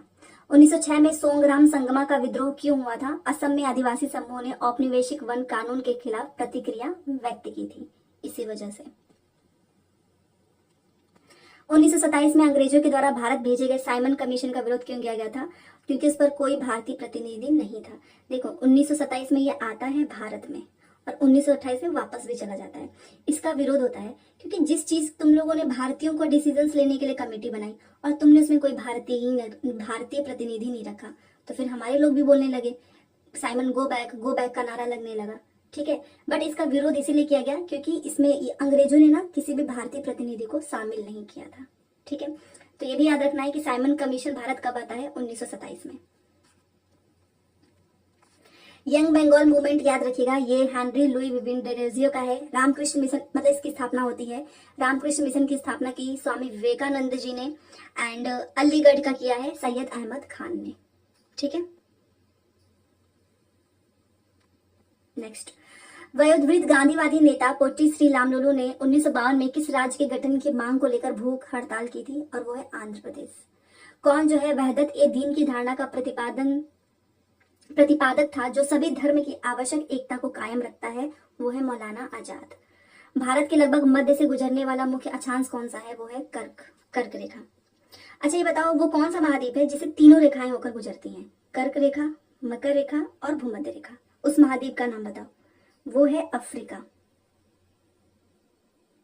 ठीक है, अफ्रीका महाद्वीप।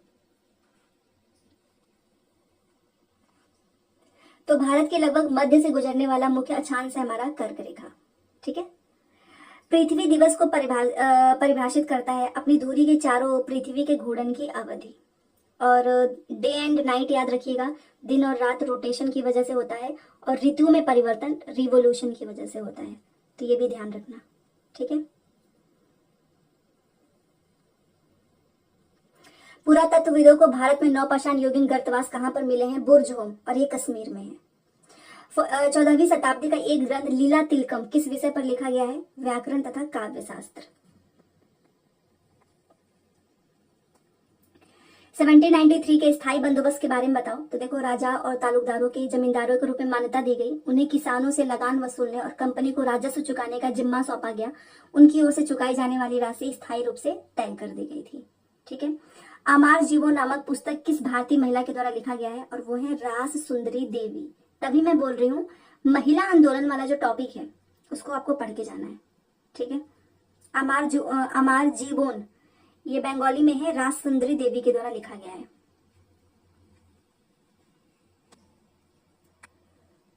और सुल्ताना का स्वप्न बेगम रुकैया सिखाव हुसैन के द्वारा लिखा गया है, ठीक है। हरिदास ठाकुर किसके नेता थे? तो ये मथुआ संप्रदाय के थे। भारतीय योजना आयोग का गठन किन नीतियों का योजना बनाने के लिए हुआ था? आर्थिक विकास। प्लूटो अब एक ग्रह क्यों नहीं है? क्योंकि इसका आकार इतना बड़ा नहीं है कि अब इसको ग्रह माना जाए। और जो मुझे ये बताओ, जो क्षुद्र ग्रह वाली जो प्लेट होती है वो किन दो प्लेनेट के बीच में होता है? एक तो आपका मार्स और दूसरा आपका जुपिटर, मंगल और बृहस्पति के बीच में होता है, ये भी ध्यान रखना। पृथ्वी आकार में कितने आकार की मैं बात कर रही हूँ, कितने नंबर का ग्रह है ये भी बताओ, ठीक है। कौन सी नदी पश्चिम की तरफ बहती है और अरब सागर में जाकर मिलती है? एक नर्मदा है और दूसरा है ताप्ती, ये भी हमने पढ़ा है, ठीक है। अरब सागर में जाकर मिलती है। महासागर की जो है महासागर की परपटी है, प्रॉपर्टी नहीं है, परपटी क्रस्ट की बात हो रही है, मुख्यतः किन खनिजों की बनी हुई है? तो वो है सीमे, जिसे हम बोलते हैं, सी से सिलिका, मै से मैग्नीशियम। ग्लोबल वार्मिंग का संबंध किस गैस के बढ़ने के साथ है? तो CO2 की वजह से, कार्बन डाइऑक्साइड। कौन सा देश भारत के साथ सबसे लंबी जो है ना भूभागीय सीमा शेयर करता है? वो है बांग्लादेश।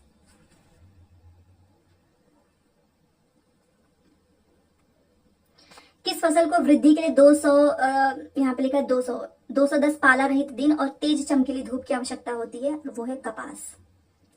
संयुक्त राज्य अमेरिका में नस्लीय भेदभाव के विरुद्ध किए गए नागरिक अधिकार आंदोलन, जिसमें सविनय अवज्ञा के शांतिपूर्ण तरीकों का प्रयोग किया गया था, उसका नेतृत्व किसने किया है? मार्टिन लूथर किंग जूनियर ने। ठीक है।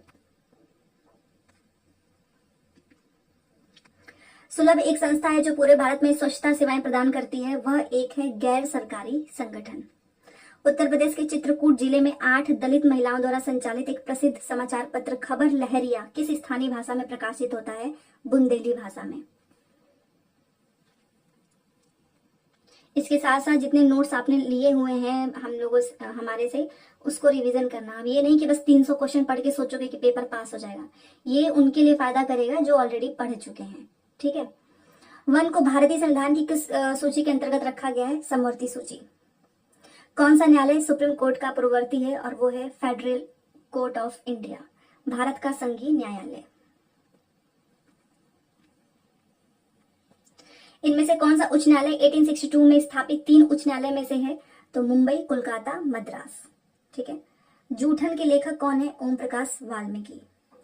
समाज विज्ञान में सम्मिलित कौन सा है? इतिहास है, भूगोल है, राजनीतिक विज्ञान और अर्थशास्त्र। ठीक है। और अगर आपसे पूछेगा कि नागरिक शास्त्र की जगह पे क्या चीज बदल दी गई है, तो social and political life. But ये मोस्टली ये वाला लाइन पूछता है, तो आप इसके साथ जाना। ठीक है। अपने गांव में ऊर्जा के नवीकरणीय एवं अनवीकरणीय साधनों को वर्गीकृत करवाने हेतु एक शिक्षक क्या प्रयोग में ला सकता है? पाई चार्ट, जिसे हम वृत्तारेख बोलते हैं। ठीक है, पैडागोजी है। अन्य खोज से उपजी एक खोज द्वारा निर्धारित मांग का अनुसरण करने वाले अन्वेषण को हम क्या कहते हैं? उसको हम कहते हैं, अन्वेषण का मतलब होता है इंक्वायरी, उसको हम बोलते हैं ओपन इंक्वायरी। ठीक है। महाकाव्य शूरवीरों एवं वीरांगनाओं के बारे में भव्य एवं लंबी रचनाएं हैं तथा इनमें देवताओं से संबंधित कहानियां भी शामिल हैं।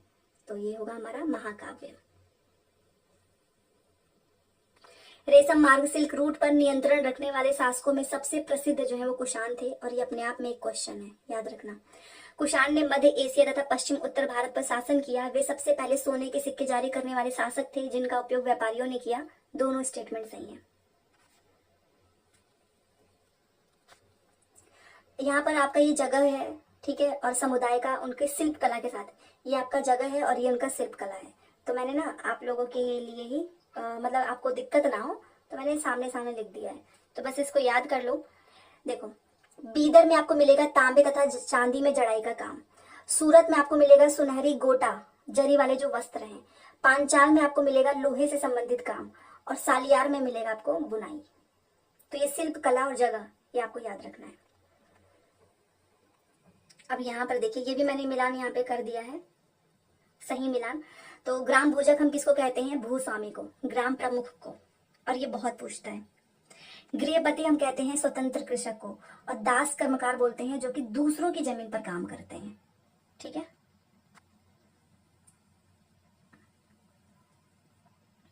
चलो, सामाजिक सुधारक और उनके कार्य का। ज्योतिराव फुले, इन्होंने महाराष्ट्र में लड़कियों के लिए स्कूल खोले, सही है, और इनकी किताब का नाम है गुलामगिरी, और इन्होंने इसको समर्पित किया है अमेरिकी दास युद्ध को, ये भी याद रखना। बेगम रुकैया शेखावत हुसैन ने, इनकी जो किताब है सुल्ताना का स्वप्न, इन्होंने पटना और कोलकाता में लड़कियों के लिए स्कूल खोले हैं। ताराबाई शिंदे की जो किताब है वो है स्त्री पुरुष तुलना। अब पंडिता रमाबाई, अभी मैंने आपको बताया कि इन्होंने पुणे में विधवा गृह की स्थापना की है, और इनको पंडिता क्यों बोलते हैं? क्योंकि इनको संस्कृत पढ़ना और लिखना आता था। उस समय ये बहुत बड़ी उपलब्धि होती थी क्योंकि महिलाओं को पढ़ने लिखने की अनुमति नहीं थी। ठीक है, लोगों को लगता था कि अगर महिला पढ़ेगी लिखेगी तो वो अपने हस्बैंड के लिए जो है, हस्बैंड के मरने का कारण बनेगी, ऐसी चीजें थी। तो ये सारे के सारे स्टेटमेंट सही हैं, याद कर लेना। यदि वेद समाज ने रूढ़िवादी हिंदुत्व के अंधविश्वासों की सख्त निंदा की, तो प्रार्थना समाज ने जाति बंधनों के उन्मूलन का प्रयास किया। तो याद रखना। राष्ट्रीय आंदोलन के नरमपंथी नेताओं ने देश के आर्थिक विनाश के विरुद्ध जनमत तैयार किया। अंटार्कटिका में भारत के उपकेंद्र हैं मैत्री, दक्षिण गंगोत्री और भारती। कल भी पढ़ा था हमने। कर्क रेखा, भूमध्य रेखा और मकर रेखा किन महाद्वीपों से नहीं गुजरती है? वो है यूरोप और अंटार्कटिका। और वो कौन सा महाद्वीप है जिनसे तीनों रेखाएं गुजरती हैं? वो है अफ्रीका। ठीक है, तो यूरोप और अंटार्कटिका से ये नहीं गुजरती हैं। भारत में 82.5 डिग्री को हम मानक प्राइम मेरिडियन मानते हैं और यह रेखा किस क्षेत्र से होकर गुजरती है? वो है पूर्वी घाट। ठीक है, और बहुत से ऐसे भी देश हैं जिनके एक से अधिक मानक समय रेखाएं हो सकती हैं, ये भी ध्यान रखना। पश्चिमी घाट में किस तरह की वनस्पतियां पाई जाती हैं? तो पश्चिमी ढालों पर उष्णकटिबंधीय वर्षा वन तथा पूर्वी ढालों पर कंटीली झाड़ियां। ठीक है, अजरशन छोटे आकार वाले वृक्ष और घास स्थलों का निर्माण करते हैं। आर्द्रता की मात्रा वर्षा के आकार उसके घनत्व को प्रभावित करता है। वर्षा होगा। दोनों बातें सही हैं। स्थायी पवन क्या है? तो ये व्यापारिक पवनें होती हैं और पश्चिमी पवनें होती हैं। ठीक है, लो आइस से संबंधित प्रिंस चार्ल्स पर्वत कहाँ पर स्थित है? अंटार्कटिका में है। यह रोपण कृषि विश्व के उष्णकटिबंधीय प्रदेशों में पाई जाती हैं, जैसे कि मलेशिया में रबड़, ब्राजील में कॉफी और भारत में चाय। समानता की खोज में डॉक्टर भीमराव अंबेडकर ने धर्म परिवर्तन कर किस धर्म को अपनाया? वो है बौद्ध धर्म। ठीक है, काउंसिल ऑफ स्टेट्स का भारत में ज्यादा प्रचलित नाम क्या है? वो है राज्यसभा। संसद में प्रश्नकाल किसको सुनिश्चित करता है? कार्यपालिका की विधायिका की तरफ जवाबदेही। सबसे पहला ही होता है ये सत्र, और ये बहुत बहुत इंपॉर्टेंट होता है कि कार्यपालिका जो भी से क्वेश्चन पूछे जाएंगे काम वगैरह के बारे में, तो उसकी जवाबदेही होनी चाहिए। ठीक है, तो कार्यपालिका की विधायिका की तरफ जवाबदेही, ये इंपॉर्टेंट है। नेक्स्ट, जीविकोपार्जन के लिए अपनाए गए दादन व्यवस्था पुटिंग आउट सिस्टम से एक बुनकर को क्या नुकसान होता है? क्या नुकसान होता है? अभी तो मैंने बताया, बुनकर को पता ही नहीं होता है कि वो किसके लिए कपड़ा बना रहा है, किस कीमत पे इसको बेचा जाएगा, कुछ नहीं। बाजार में कपड़े के मूल्य पर बुनकर का कोई नियंत्रण नहीं होता है और सारा मुनाफा व्यापारी का हो जाता है। ठीक है, तो ये एक नुकसान होता है। और पुटिंग आउट सिस्टम आपको पता है ना, व्यापारी बुनकर को कच्चा माल देगा और उनसे कपड़ा ले लेगा बनाया हुआ। रोजा पार्क्स ने बस में एक गोरे पुरुष के लिए अपनी सीट देने से इनकार किया। यह आधुनिक इतिहास में किस बड़े आंदोलन की शुरुआत थी? और वो था सिविल राइट मूवमेंट। ठीक है, आंगनबाड़ी क्या है? बाल देखभाल केंद्र है। किसी नागरिक के मौलिक अधिकारों का हनन होने पर उसके द्वारा न्यायालय में जाने का अधिकार निम्नलिखित में से कौन सुनिश्चित करता है? और वो है संवैधानिक उपचारों का अधिकार। हाकिम शेख एवं पश्चिम बंगाल खेत मजदूर समिति ने निम्नलिखित में से क्या मुहैया कराने के लिए न्यायालय में याचिका दायर की थी? और वो है चिकित्सा एवं स्वास्थ्य सेवा। किसी समुदाय के बारे में रूढ़िवाद धारणाएं अक्सर उसके हाशियाकरण का कारण बनती है। वो समाज से धीरे धीरे वो साइड हो जाएगा। हाशियाकरण क्या होता है? पेज का पन्ना है और मैंने यहाँ पे लाइन खींच दी, अब मैं यहाँ पे कुछ लिखूंगी ही नहीं, मैंने एक तरीके से इस पेज को हटा ही दिया। सेम उसी तरीके से समाज में कुछ वर्गों के साथ होता है, उनको साइड लाइन कर दिया जाता है। ठीक है, तो अगर आपकी सोच किसी के प्रति रूढ़िवाद धारणा है तो वो अक्सर उसके हाशियाकरण का कारण बनेगी। ठीक है, शिक्षण के किस चरण पर एक अध्यापक शिक्षण के लिए आवश्यक सहायक सामग्री के विषय पर विचार करेगी? और वो है प्री एक्टिव स्टेज। ठीक है, पूछताछ आधारित सीखने के लिए चरण के सही क्रम बताओ।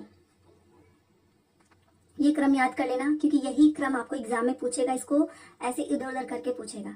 ठीक है, तो पूछताछ के आधारित सबसे पहला क्रम होता है कि प्रश्न पूछना, योजना बनाना और अनुमान लगाना, रिकॉर्डिंग करना, जांच करना और चिंतन करना, यही है सही क्रम। परमहंस मंडली का गठन जाति व्यवस्था के उन्मूलन के लिए हुआ था। कौन से कानून के द्वारा ब्रिटिश ने भारतीयों की प्रांतीय स्वायत्ता दी थी? और वो है भारत शासन अधिनियम 1935। समुद्रगुप्त को किस वाद्य यंत्र को बजाते हुए सिक्कों पर दिखाया गया है? और वो है वीणा। ठीक है, रोमन साम्राज्य ने दक्षिण भारत में व्यापार किया, एकदम सही है। दक्षिण भारत में रोमन सोने के सिक्के मिले हैं, ये भी सही है। मध्ययुगीन काल के वाणिज्यिक शहर का लक्षण क्या है? वहां पे सामान्यतः जो है ना मंडपिका होता था, ये इसका एक मेनली जो है आप रूपक कह सकते हो। स्टेटमेंट देखो, अंग्रेजी इतिहासकारों ने भारत के इतिहास को 3 युगों में बांटा था। क्यों? क्योंकि विभाजन जो है वो धर्म के विचार पर आधारित था। विभाजन में उपमहाद्वीप की अपार विविधता की उपेक्षा की गई थी। और तीनों के तीनों स्टेटमेंट एकदम सही है। और ये वाला भी क्वेश्चन पूछा है, बंजारी लोग सबसे महत्वपूर्ण व्यापारिक खानाबदोश थे। ठीक है, ये बात एकदम सही है, ध्यान रखिएगा। एंड जो दूसरा स्टेटमेंट है कि अलाउद्दीन खिलजी ने बंजारों से नगर के बाजारों तक अन्न को पहुंचाने का काम करवाया। तो दोनों के दोनों सही हैं। टेलीग्राम पे जुड़ जाना और पीडीएफ वहां से ले लेना ये, ठीक है। 17वीं सदी तक अनेक यूरोपीय उपनिवेशकों ने नील की खेती करना आरंभ कर दिया था। इस संदर्भ में आपको मिलान करना है, ठीक है। मतलब ये जो यूरोपीय उपनिवेशक है ना, नील की खेती से बड़ा फायदा होने लगा था, बड़ा मुनाफा कमा रहे थे ये लोग। वहीं पे जो भारतीय में जो लोग कर रहे थे उनको बड़ा घाटा हो रहा था। एक तो ये नील की खेती जिस जमीन पे भी होगी तो इसकी जड़ें बहुत अंदर तक जाती थी, तो सारी पोषक तत्व जो है समाप्त कर देते थे ये, ठीक है। तो यहाँ पर आपको बताया जा रहा है कि इस संदर्भ में आपको सही मिलान करना है। तो फ्रांसीसी कैरिबियाई द्वीप, पुर्तगाली ब्राजील, अंग्रेजी जमैका, स्पेनिश वेनेजुएला। तो ये आपको यूरोपीय उपनिवेशक ने जो नील की खेती स्टार्ट किया है उसके संदर्भ में ये सही है। 107, नीच खेती की व्यवस्था में बागान मालिक या तो जमीन खरीद लेते थे या दूसरे जमींदारों को जमीन किराए पर ले लेते थे और मजदूरों को काम पर लगाकर नील की खेती करवाते थे। सही है।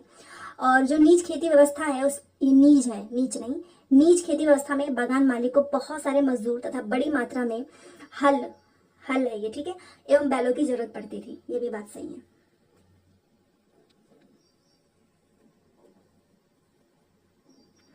राजा राम मोहन राय ने अपने लेखन में तर्क दिया और विश्वास उत्पन्न किया कि सती होने की अनुमति नहीं है, क्योंकि प्राचीन ग्रंथ इसका समर्थन नहीं करते हैं। बात सही है। देखो 1829 में सती प्रथा का जो है अधिनियम पारित किया गया था और जब लोगों को समझाते थे ना तो लोग मानते नहीं थे।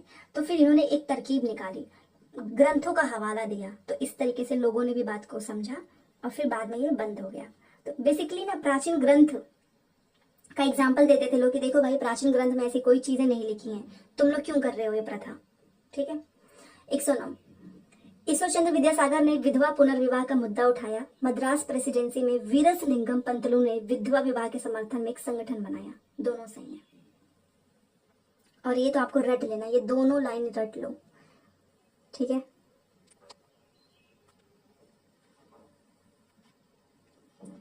एजर्शन रीजन, 19वीं शताब्दी में जब लड़कियों के लिए पहले स्कूल खोले गए तो लोगों में उनके उसके प्रति डर था।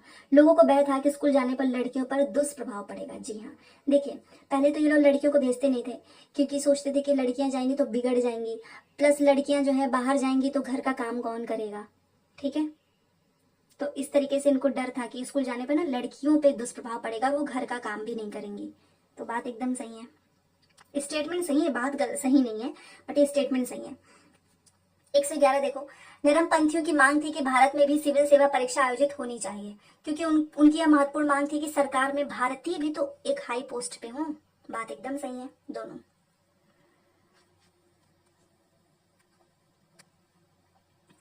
रॉलेट एक्ट के द्वारा पुलिस की शक्तियां बढ़ाई गई और लोगों के अधिकार को कुचले गए थे। मोहम्मद अली जिन्ना, महात्मा गांधी, अन्य सभी का तर्क था कि सरकार को लोगों की मूल स्वतंत्रता सीमित करने का कोई अधिकार नहीं है। बात ये एकदम सही है। और जो आपका जलियांवाला बाग हत्याकांड है, इसकी जांच करने के लिए हंटर कमेटी बनाई गई थी। और जलियांवाला बाग का जो हत्याकांड, ये जो घटना होती है, कहीं ना कहीं रॉलेट एक्ट एक रीजन था, ठीक है, क्योंकि यहाँ पर ना लोगों के अधिकार को ही एकदम से समाप्त कर दिया गया था।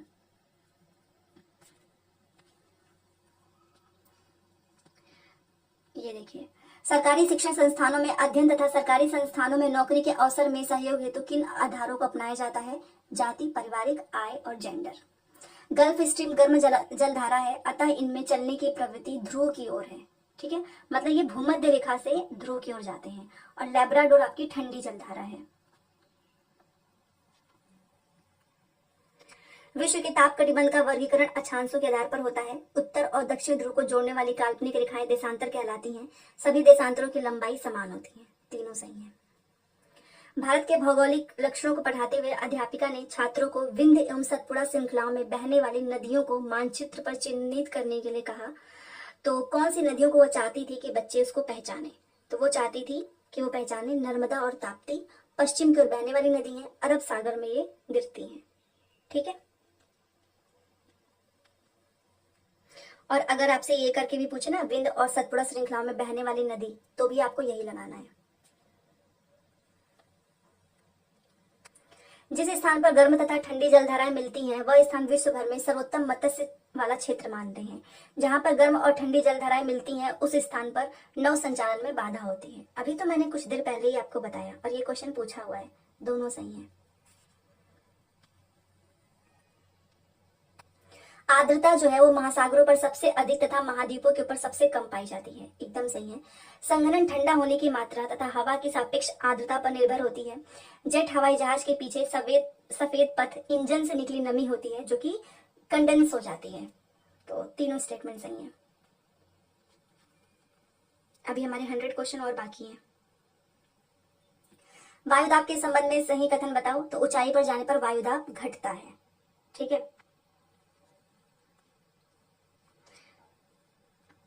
पृथ्वी पर जल ना बढ़ाया जा सकता है और ना ही घटाया जा सकता है, एकदम सही है। केवल 2.7% पृथ्वी का पानी हमारे लिए है और जल एक नवीकरणीय संसाधन है।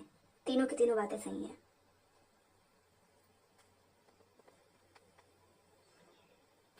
प्रारंभिक स्तर पर एक शिक्षक अपनी कक्षा में खनिजों के बारे में चर्चा करना चाहती है तो वो किन उदाहरण को अपनी कक्षा में उपयोग में लाएगी? तांबा, अभ्रक और नमक। ठीक है। नीचे दिए गए लक्षण के आधार पर फसल की पहचान करो। इसके लिए गर्म और आर्द्र जलवायु और सुअपवाहित दोमट मिट्टी की आवश्यकता होती है। इस फसल की वृद्धि के लिए पर्वतीय ढाल बेस्ट होता है और वो है कॉफी।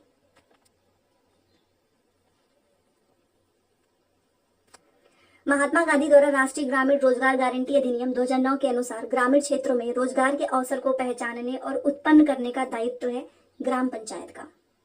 ठीक है। केंद्र सरकार जो है वो 2000 का नया नोट जारी करने का निर्णय इसने कब लिया था? अच्छा, 2000 का नया नोट जारी करने का निर्णय किसका था? केंद्र सरकार का। ठीक है, ये बात सही है। क्षेत्रीय परिवहन कार्यालय बनाने का डिसीजन राज्य सरकार का। तमिलनाडु के छोटे से कस्बे वेल्लोर में पार्क खोलने का फैसला स्थानीय सरकार का। मतलब यहाँ पे बताया जा रहा है क्योंकि सरकार कई स्तर पे होती है तो किस स्तर की सरकार का क्या वो काम कर सकती है वो आपको मिलाना है। तो तीनों बातें एकदम सही है। अब पार्क खोलने के लिए केंद्र सरकार थोड़ी ना आएगी।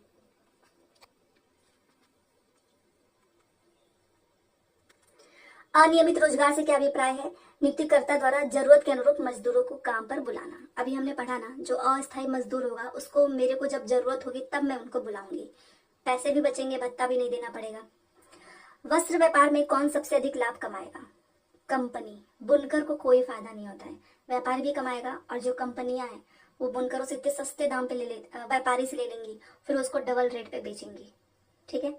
पुटिंग आउट सिस्टम, दादन व्यवस्था पढ़ लेना अच्छे से। लोकतंत्र की मूल विशेषता कौन सी है? समानता, इक्वालिटी।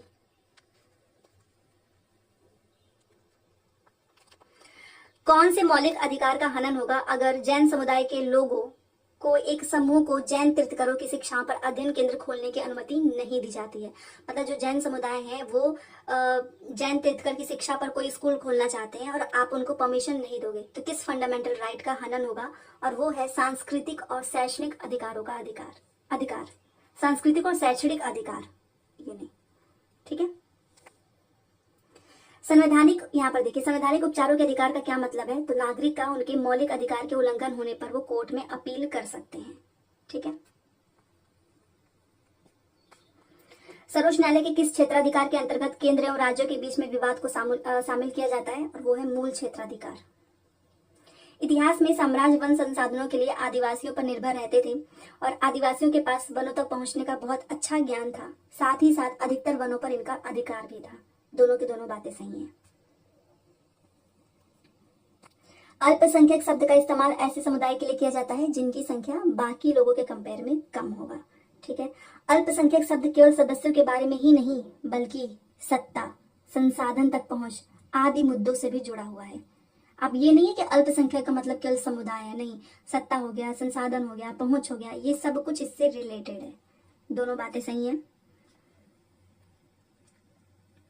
सामाजिक विज्ञान के शिक्षण में हम अंतर विषय उपागम का प्रयोग करते हैं क्योंकि विषयों के बीच में अंतः संबंध तथा अंतः निर्भरता का निर्देशन करने के लिए।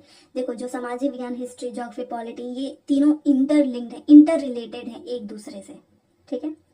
एक लोकतांत्रिक कक्षा में शिक्षकों की क्या जिम्मेदारी है कि छात्रों को अपनी बात स्वतंत्र रूप से कहने का मौका मिले। ठीक है। किलपैट्रिक के अनुसार कौन सी शैक्षिक विधि लोकतंत्र की संकल्पना के शिक्षक के लिए सर्वोत्तम विधि है? तो वो है परियोजना विधि, प्रोजेक्ट। विभाजन विषय पर चर्चा करने के लिए कक्षा में कौन सा प्राथमिक स्रोत हम ला सकते हैं? तो दिल्ली के पुराने किले में सन 1948 के शरणार्थी कैंप की तस्वीर, प्राथमिक स्रोत की बात हो रही है।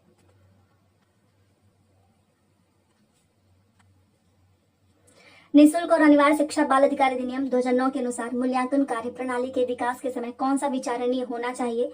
बच्चों को भय, अभिघात और चिंता से मुक्त बनाओ। बच्चों के अंदर डर नहीं होना चाहिए।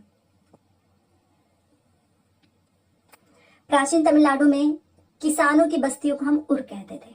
ठीक है। उत्तराधिकार की जो सहदायिक प्रथा है, इसका मतलब है कि सभी पुत्रों के बीच में विरासत का विभाजन। सहदायिक का मतलब ये होता है ना कि जितने भी मेरे पुत्र हैं उन सभी के बीच में विभाजन होगा, ये नहीं कि बड़े बेटे को सब मिलेगा। ठीक है। मराठी में लिखे भक्ति गीतों को किस नाम से जानते हैं? अभंग। 2 स्टेटमेंट दिया गया है, मौजूदा महाराष्ट्र में जो संत हैं उनके बारे में बताओ। देखो, 13वीं से 17वीं शताब्दी में हुए कई संतों ने सभी प्रकार के कर्म कांड और जन्म आधारित अंतर का विरोध किया। इन कवि संतों ने रोजी रोटी कमाने, विनम्रता पूर्वक जरूरतमंद साथी व्यक्तियों की सेवा करते हुए जीवन बिताना पसंद किया। दोनों बातें सही हैं। बख्शी किसे कहते हैं? सैन्य संगठन का प्रभारी अधिकारी है। सदर कहते हैं धार्मिक और धर्मांत संरक्षण का प्रभारी मंत्री। कोतवाल बोलते हैं नगर प्रशासन का प्रभारी अधिकारी। ठीक है। कौन सा शब्द मध्य प्रदेश में स्थानांतरित कृषि के लिए इस्तेमाल होता था? और वो है बेवर। किसने जिन्ना के द्विराष्ट्र सिद्धांत का विरोध किया? मौलाना आजाद। ठीक है। अंतर्राष्ट्रीय तिथि रेखा के बारे में बताओ। तो अंतर्राष्ट्रीय तिथि रेखा केवल जलीय भाग से होकर गुजरती है। एजर्शन दिया गया है कि अपने स्थान से ध्रुव तारे का कोण माप कर आप अपने स्थान का अक्षांश जान सकते हैं। ठीक है, बात सही है। विस्तृत वृत्त से दोनों तरफ ध्रुव के बीच की दूरी पृथ्वी के चारों ओर के वृत्त का 1/4 है। देखो, बात सही है बट व्याख्या सही नहीं है। यहाँ पर आपने विषुवत वृत्त की बात कर ली और यहाँ पे आपने ध्रुव तारे की बात कर ली, तो स्टेटमेंट सही है, एक्सप्लेनेशन नहीं है। ठीक है। ये क्वेश्चन दोबारा से आया है। महासागरीय प्रॉपर्टी के मुख्य खनिज है सीमे, सिलिका और मैग्नीशियम। एक व्यक्ति ने किसी क्षेत्र का दौरा किया और वहां पर उसको बांज, एस, बीज के वृक्ष तथा फिजेड, मोनाल पक्षी मिले। उसने कौन से वनस्पति क्षेत्र का दौरा किया होगा? शीतोष्ण पर्णपाती वन। ठीक है। किस क्षेत्र में बहुत ही सीमित प्राकृतिक वनस्पति मिलती है? और वो है टुंड्रा। अभी 50 क्वेश्चन और है। महासागर का जल जो है बहुत ही सॉल्टी होता है, बहुत ही ज्यादा उसमें नमक होता है। महासागर के जल में बड़ी मात्रा में घुलित लवण होते हैं। बात एकदम सही है और व्याख्या भी सही है। भारत में अधिकतर वर्षा जो है मानसूनी पवनों से होती है और भारत जो है ना वो उष्ण कटिबंधीय क्षेत्र में अवस्थित है। याद रखना, दोनों सही है और व्याख्या भी सही है। उल्का पिंड के बारे में बताओ। ये क्या है ना, सूर्य के चारों चक्कर लगाने वाले चट्टानों के छोटे छोटे टुकड़े हैं जो कि आपको पता होगा मध्य मेसोस्फीयर में आकर जल जाते हैं। ठीक है।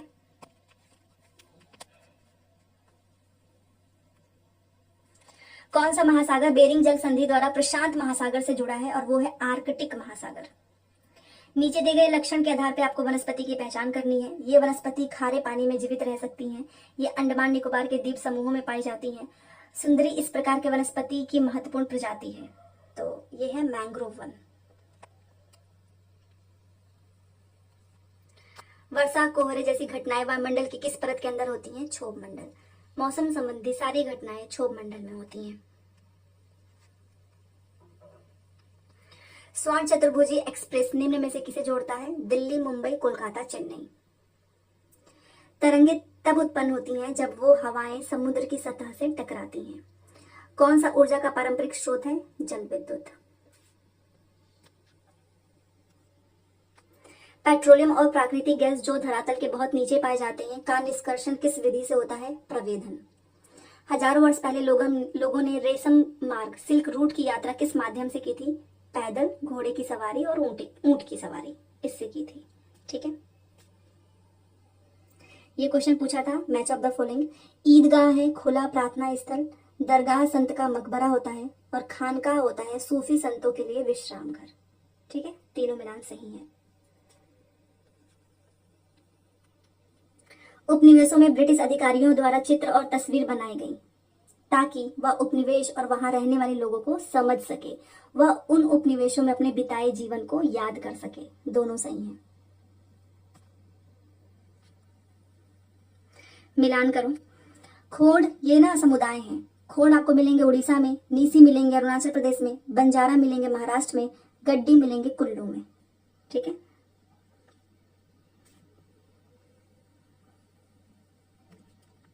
मुगल साम्राज्य के दौरान नदी तट बाग डिजाइन में मकबरा एक चबूतरे पर था तथा बाग इसके दक्षिण में। याद रखना है। कालक्रम के अनुसार 13वीं से 15वीं शताब्दी के बीच दिल्ली के शासकों का सही उत्तराधिकार चुनो तो तुर्की खिलजी तुगलक सैयद, TKTS। याद रखना ये क्रम, तुर्की खिलजी तुगलक सैयद। मध्यकाल में शासकों द्वारा विभिन्न देवी देवताओं के प्रति अपना भक्ति भाव दर्शाने के लिए मंदिर बनाए गए। एकदम सही है। मध्यकाल में जो है मंदिर नृत्य संगीत और मल्ल युद्ध जैसी सांस्कृतिक गतिविधियों का केंद्र था। दोनों के दोनों सही हैं। ठीक है, अतीत में बनी और प्रयोग में लाई गई वस्तुओं का अध्ययन करने वाला व्यक्ति, उसको हम कहते हैं पुरातत्वविद। महाजनपदों में मिलने वाले वलय कूप का उपयोग होता था कूड़ेदान के रूप में, नाली के रूप में। गर्भगृह क्या है? तो एक कमरा जहां पे मंदिर के देवी या देवता की मूर्ति रखी जाती है। देखो मंदिर बनाते हैं, ये जो गर्भगृह है यहाँ इसे बोलते हैं, इस एरिया को, यहाँ पे हम लोग देवी देवताओं की मूर्ति रखते हैं। और मंदिर के ऊपर ये जो वाला हिस्सा है इसको हम बोलते हैं शिखर। और यहाँ पे मंडप बना होता है जिसमें मंडप में लोग इकट्ठा होते हैं। तो तीनों नाम पूछता है कि जहाँ पे मूर्ति रखी जाती है उसको कहते हैं गर्भगृह, जहाँ पे लोग इकट्ठा होते हैं उसे बोलते हैं मंडप, और जो ऊपर वाला हिस्सा होता है वो होता है शिखर। ठीक है, तो ये हो गया गर्भगृह। निम्न में से किन शब्दों का 1949 में संविधान की प्रस्तावना में भारत को संबोधित करने के लिए उपयोग किया गया था? और वो है लोकतांत्रिक एवं गणतंत्र। भारत में जनपद पंचायत किस स्तर पर काम करती है? ब्लॉक। भारत में राज्यों की परिषद को क्या कहते हैं? राज्यसभा। ठीक है, भारत में प्रथम आम चुनाव कब हुआ था? 1951 से 52। भारत में 2006 में लागू हुए किस कानून ने औरतों के हिंसा मुक्त घर के अधिकार को स्वीकार किया था? कल पढ़ा था हमने, घरेलू हिंसा महिला संरक्षण अधिनियम। भारत में शोषण के विरुद्ध मौलिक अधिकार के अंतर्गत 14 वर्ष की आयु से कम के बच्चों का किसी फैक्ट्री, खदान या किसी भी हार्मफुल जगह पे काम करने पर रोक है। ठीक है, ओम प्रकाश वाल्मीकि की आत्मकथा जिसमें जातीय भेदभाव की कहानी बताते हैं उसका नाम है जूठन। भारत में संविधान का अंतिम जो व्याख्याता है वो है हमारी न्यायपालिका। संघवाद का मतलब क्या है? मैंने कल ही बताया था। फेडरलिज्म का मतलब होता है कि देश की सरकार का एक से अधिक स्तर। ठीक है, मैला साफ करने की प्रथा को खत्म करने के लिए अपनाई गई सरकारी नीतियां किस पर प्रतिबंध लगाती हैं? सूखे शौचालय का निर्माण। स्टेटमेंट देखो, प्राथमिक स्तर पर इतिहास के पाठ्य पुस्तकों को हमारा अतीत कहा गया है क्योंकि यह पाठ्य पुस्तक चर्चा करती है कि कैसे विभिन्न स्रोतों से इतिहास को पढ़ा जा सकता है और कैसे इतिहास को घटना और तिथियों के आधार पर समझा जा सकता है। ठीक है, आप भारतीय उपमहाद्वीप के प्रथम साम्राज्य पर प्रोजेक्ट कार्य के लिए छात्रों को किस साम्राज्य के विषय में जानकारी एकत्रित करने के लिए कहोगे? और वो प्रथम साम्राज्य है मौर्य साम्राज्य। ठीक है, शुरुआती सिक्कों को आहत सिक्के कहा जाता है क्योंकि धातु के सिक्कों पर आकृतियां छिद्रित थी, मतलब आहत थी। ठीक है,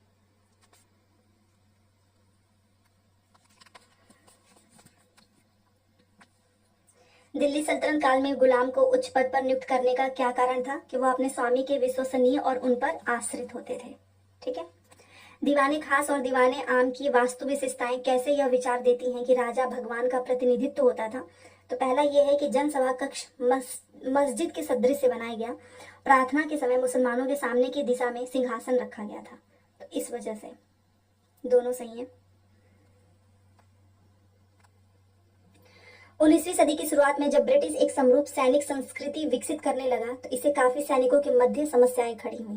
पेशेवर सिपाहियों की एक सेना खड़ी करने के चक्कर में जाति और समुदाय को अनदेखा किया गया। तो स्टेटमेंट भी सही है और एक्सप्लेनेशन भी। कौन सा कारण आदिवासियों का अंग्रेजों के प्रति खुला विद्रोह का कारण बना? तो अंग्रेजों ने सारे जंगलों पर नियंत्रण बढ़ा लिया था और आदिवासियों का जंगलों में आना प्रतिबंधित कर दिया था। तो ये एक बहुत बड़ा कारण बना था। ईश्वर चंद्र विद्यासागर ने किसके लिए प्राचीन ग्रंथों का हवाला दिया? विधवा विवाह के लिए, ठीक है। और सती प्रथा के लिए किसने दिया है? राजा राम मोहन राय। किस समुदाय को अंग्रेजी फौज में जाने से लाभ हुआ तथा जिसकी अपनी एक रेजिमेंट भी थी? महारों की, ठीक है। स्टेटमेंट है, देखिए, भारत में जन राष्ट्रवाद की वृद्धि के विषय में कथन दिए गए हैं। पहला है कि प्रथम विश्व युद्ध में अत्यधिक खर्च के कारण भारत सरकार ने लोगों पर भारी टैक्स ठोक दिया था। जनसाधारण के लिए तेजी से बढ़ी हुई कीमतों के कारण बहुत कठिनाइयां हुई। 1917 की रूसी क्रांति के बाद किसान और श्रमिकों के संघर्ष, नए विचार और समाजवाद का भारतीय राष्ट्रविदों में प्रसार हुआ। A, B, C तीनों सही हैं। भारत के किस राज्य में कर्क रेखा की लंबाई सबसे कम है? और वो है राजस्थान। नेक्स्ट 10 क्वेश्चन है और लाइक्स नहीं किया होगा तो कर देना। वैसे भी लाइक बहुत कम आता है, बट अब मैं बोलती भी नहीं हूँ जानबूझ के, क्योंकि जो पसंद करते हैं वो तो कर ही देते हैं, ठीक है। और जिसको नहीं करना होगा वो नहीं करेगा, कोई बात नहीं, बस आप इसको बहुत अच्छे से पढ़ लेना, ठीक है। जब जेट स्ट्रीम गर्म समुद्री हवा को एक ढक्कन की तरह फंसा लेती है और भूमि की ओर ढकेलती है तब कौन सी भौगोलिक परिघटना घटित होती है? और वो है हीट डोम, ठीक है। भारतीय संविधान की प्रस्तावना बताती है कि सभी भारतीय परिस्थिति और अवसर में समान है। सभी को समान अपॉर्चुनिटी मिलेगी, चाहे वो किसी भी धर्म, जाति, समुदाय का हो, ठीक है। सार्वभौमिक वयस्क मताधिकार का मतलब होता है कि सभी वयस्कों को वोट डालने की अनुमति है। मीडिया के संदर्भ में प्रारूप तैयार करने से क्या अभिप्राय है? लोगों को किन मुद्दों पर ध्यान देना चाहिए, यह निर्धारण मीडिया के द्वारा लोगों की सोच और समझ पर प्रभाव डालता है। टीवी वगैरह में जो चीजें बताती हैं हमें लगता है कि हाँ यही सही है, तो काफी इफेक्ट तो डालते ही है ये मीडिया, ठीक है। नेक्स्ट, झारखंड से एक राजगीर बच्चू मांझी दिल्ली काम की तलाश में आया है। उसने भारतीय संविधान द्वारा प्रदान किए गए किस अधिकार का प्रयोग किया गया है? स्वतंत्रता का अधिकार। स्वतंत्रता के अधिकार के थ्रू आप किसी भी राज्य में जाकर कोई भी काम कर सकते हो। आपराधिक उल्लंघन में राज्य का पक्ष कौन प्रस्तुत करता है? सरकारी वकील। मौलिक अधिकार मत समझ लेना, स्वतंत्रता का अधिकार होगा, ठीक है। आपराधिक उल्लंघन में राज्य का पक्ष कौन प्रस्तुत करता है? सरकारी वकील। घैटोइजेशन सामाजिक, आर्थिक, सांस्कृतिक हास्यकरण का परिणाम है और यही कल मैंने आपको नोट्स में पढ़ाया था, ठीक है। चलिए 198, कम समय में हमने 300 क्वेश्चंस कर लिया, सोचिए। और ये 300 क्वेश्चंस करने में कई जगह मैंने देखा लोग 4-4 घंटे लगा देते हैं। सरकार ने एक कानून बनाया है जिसके तहत यदि किसी संस्था में महिला कर्मचारियों की संख्या 30 से अधिक है तो उसको वैधानिक रूप से बालवाड़ी मतलब क्रेच की सुविधा देनी होगी। तो ये संख्या याद रखना। और किसकी सुविधा देनी होगी? बालवाड़ी की। एक सामाजिक विज्ञान के शिक्षक की भूमिका में अपने छात्र हेतु क्या विकसित करने के अवसर उपलब्ध करवाना सबसे ज्यादा इंपॉर्टेंट है? तो उनके चारों ओर वातावरण की समालोचनात्मक समझ, ठीक है। उच्च प्राथमिक स्तर पर सामाजिक विज्ञान की पाठ्य पुस्तकें किस उद्देश्य के साथ विकसित की गई हैं? तो वो विषयक प्रस्तुतिकरण उपलब्ध कराने के लिए, ठीक है। तो जो आपका जो सामाजिक विज्ञान है ये सिर्फ इसलिए नहीं है कि बच्चे रटें और उनको नहीं, एक तरीके से उनका कॉन्सेप्ट बिल्ड हो, जो प्रस्तुतिकरण मतलब उसके थ्रू वो चीज़ों को समझ पाए, क्रिटिकली थिंकिंग भी उनका डेवलप हो। तो विषय प्रस्तुतिकरण उपलब्ध कराने के लिए अगर ऑप्शन आएगा तो आप उसके साथ जाना। तो 200 क्वेश्चन हमारे हो गए हैं और लाइक शेयर सब्सक्राइब कर दीजिएगा। और ये टेलीग्राम है, डिजिटल जीके क्लासेस आप देख सकते हो, 78,000 लोग जुड़े हुए हैं। नहीं तो आपको इसी कमेंट सेक्शन में जाकर देखना, दूसरा ही लिंक होगा, ठीक है। तो उसमें ज्वाइन होकर इस पीडीएफ को डाउनलोड करके रख लेना। बाकी की भी जो भी चीज़ें मिलती रहेंगी वो टेलीग्राम पे मैं बताती रहूँगी, तो टेलीग्राम में जुड़ जाओ सबसे पहले। तो चलिए फाइनली आज का जो इतने दिनों से जो हमारा टारगेट था, ये देखिए 36 पेज है यहाँ पर, वो कंप्लीट हो गया, 1 लाइनर भी। तो मुझे नहीं लगता है कि अब कुछ बचा है। हाँ, पेडागोजी भी करा देंगे, ठीक है। अभी जितना एग्जाम के पहले जितना ज़्यादा हो सकेगा उतनी क्लासेस होंगी। तो चलिए मिलते हैं नेक्स्ट क्लास में। फ्री पीडीएफ है, टेलीग्राम पे ले सकते हो, बट अगर आपको 1 लाइनर चाहिए होगा हिस्ट्री, ज्योग्राफी, पॉलिटी, क्योंकि इसमें सारे इंपॉर्टेंट पॉइंट्स मैंने नोट किया है, तो वो आपको इस नंबर पे पेड नोट से वो मिल जाएगा। तो चलिए मिलते हैं नेक्स्ट क्लास में। Thanks for watching.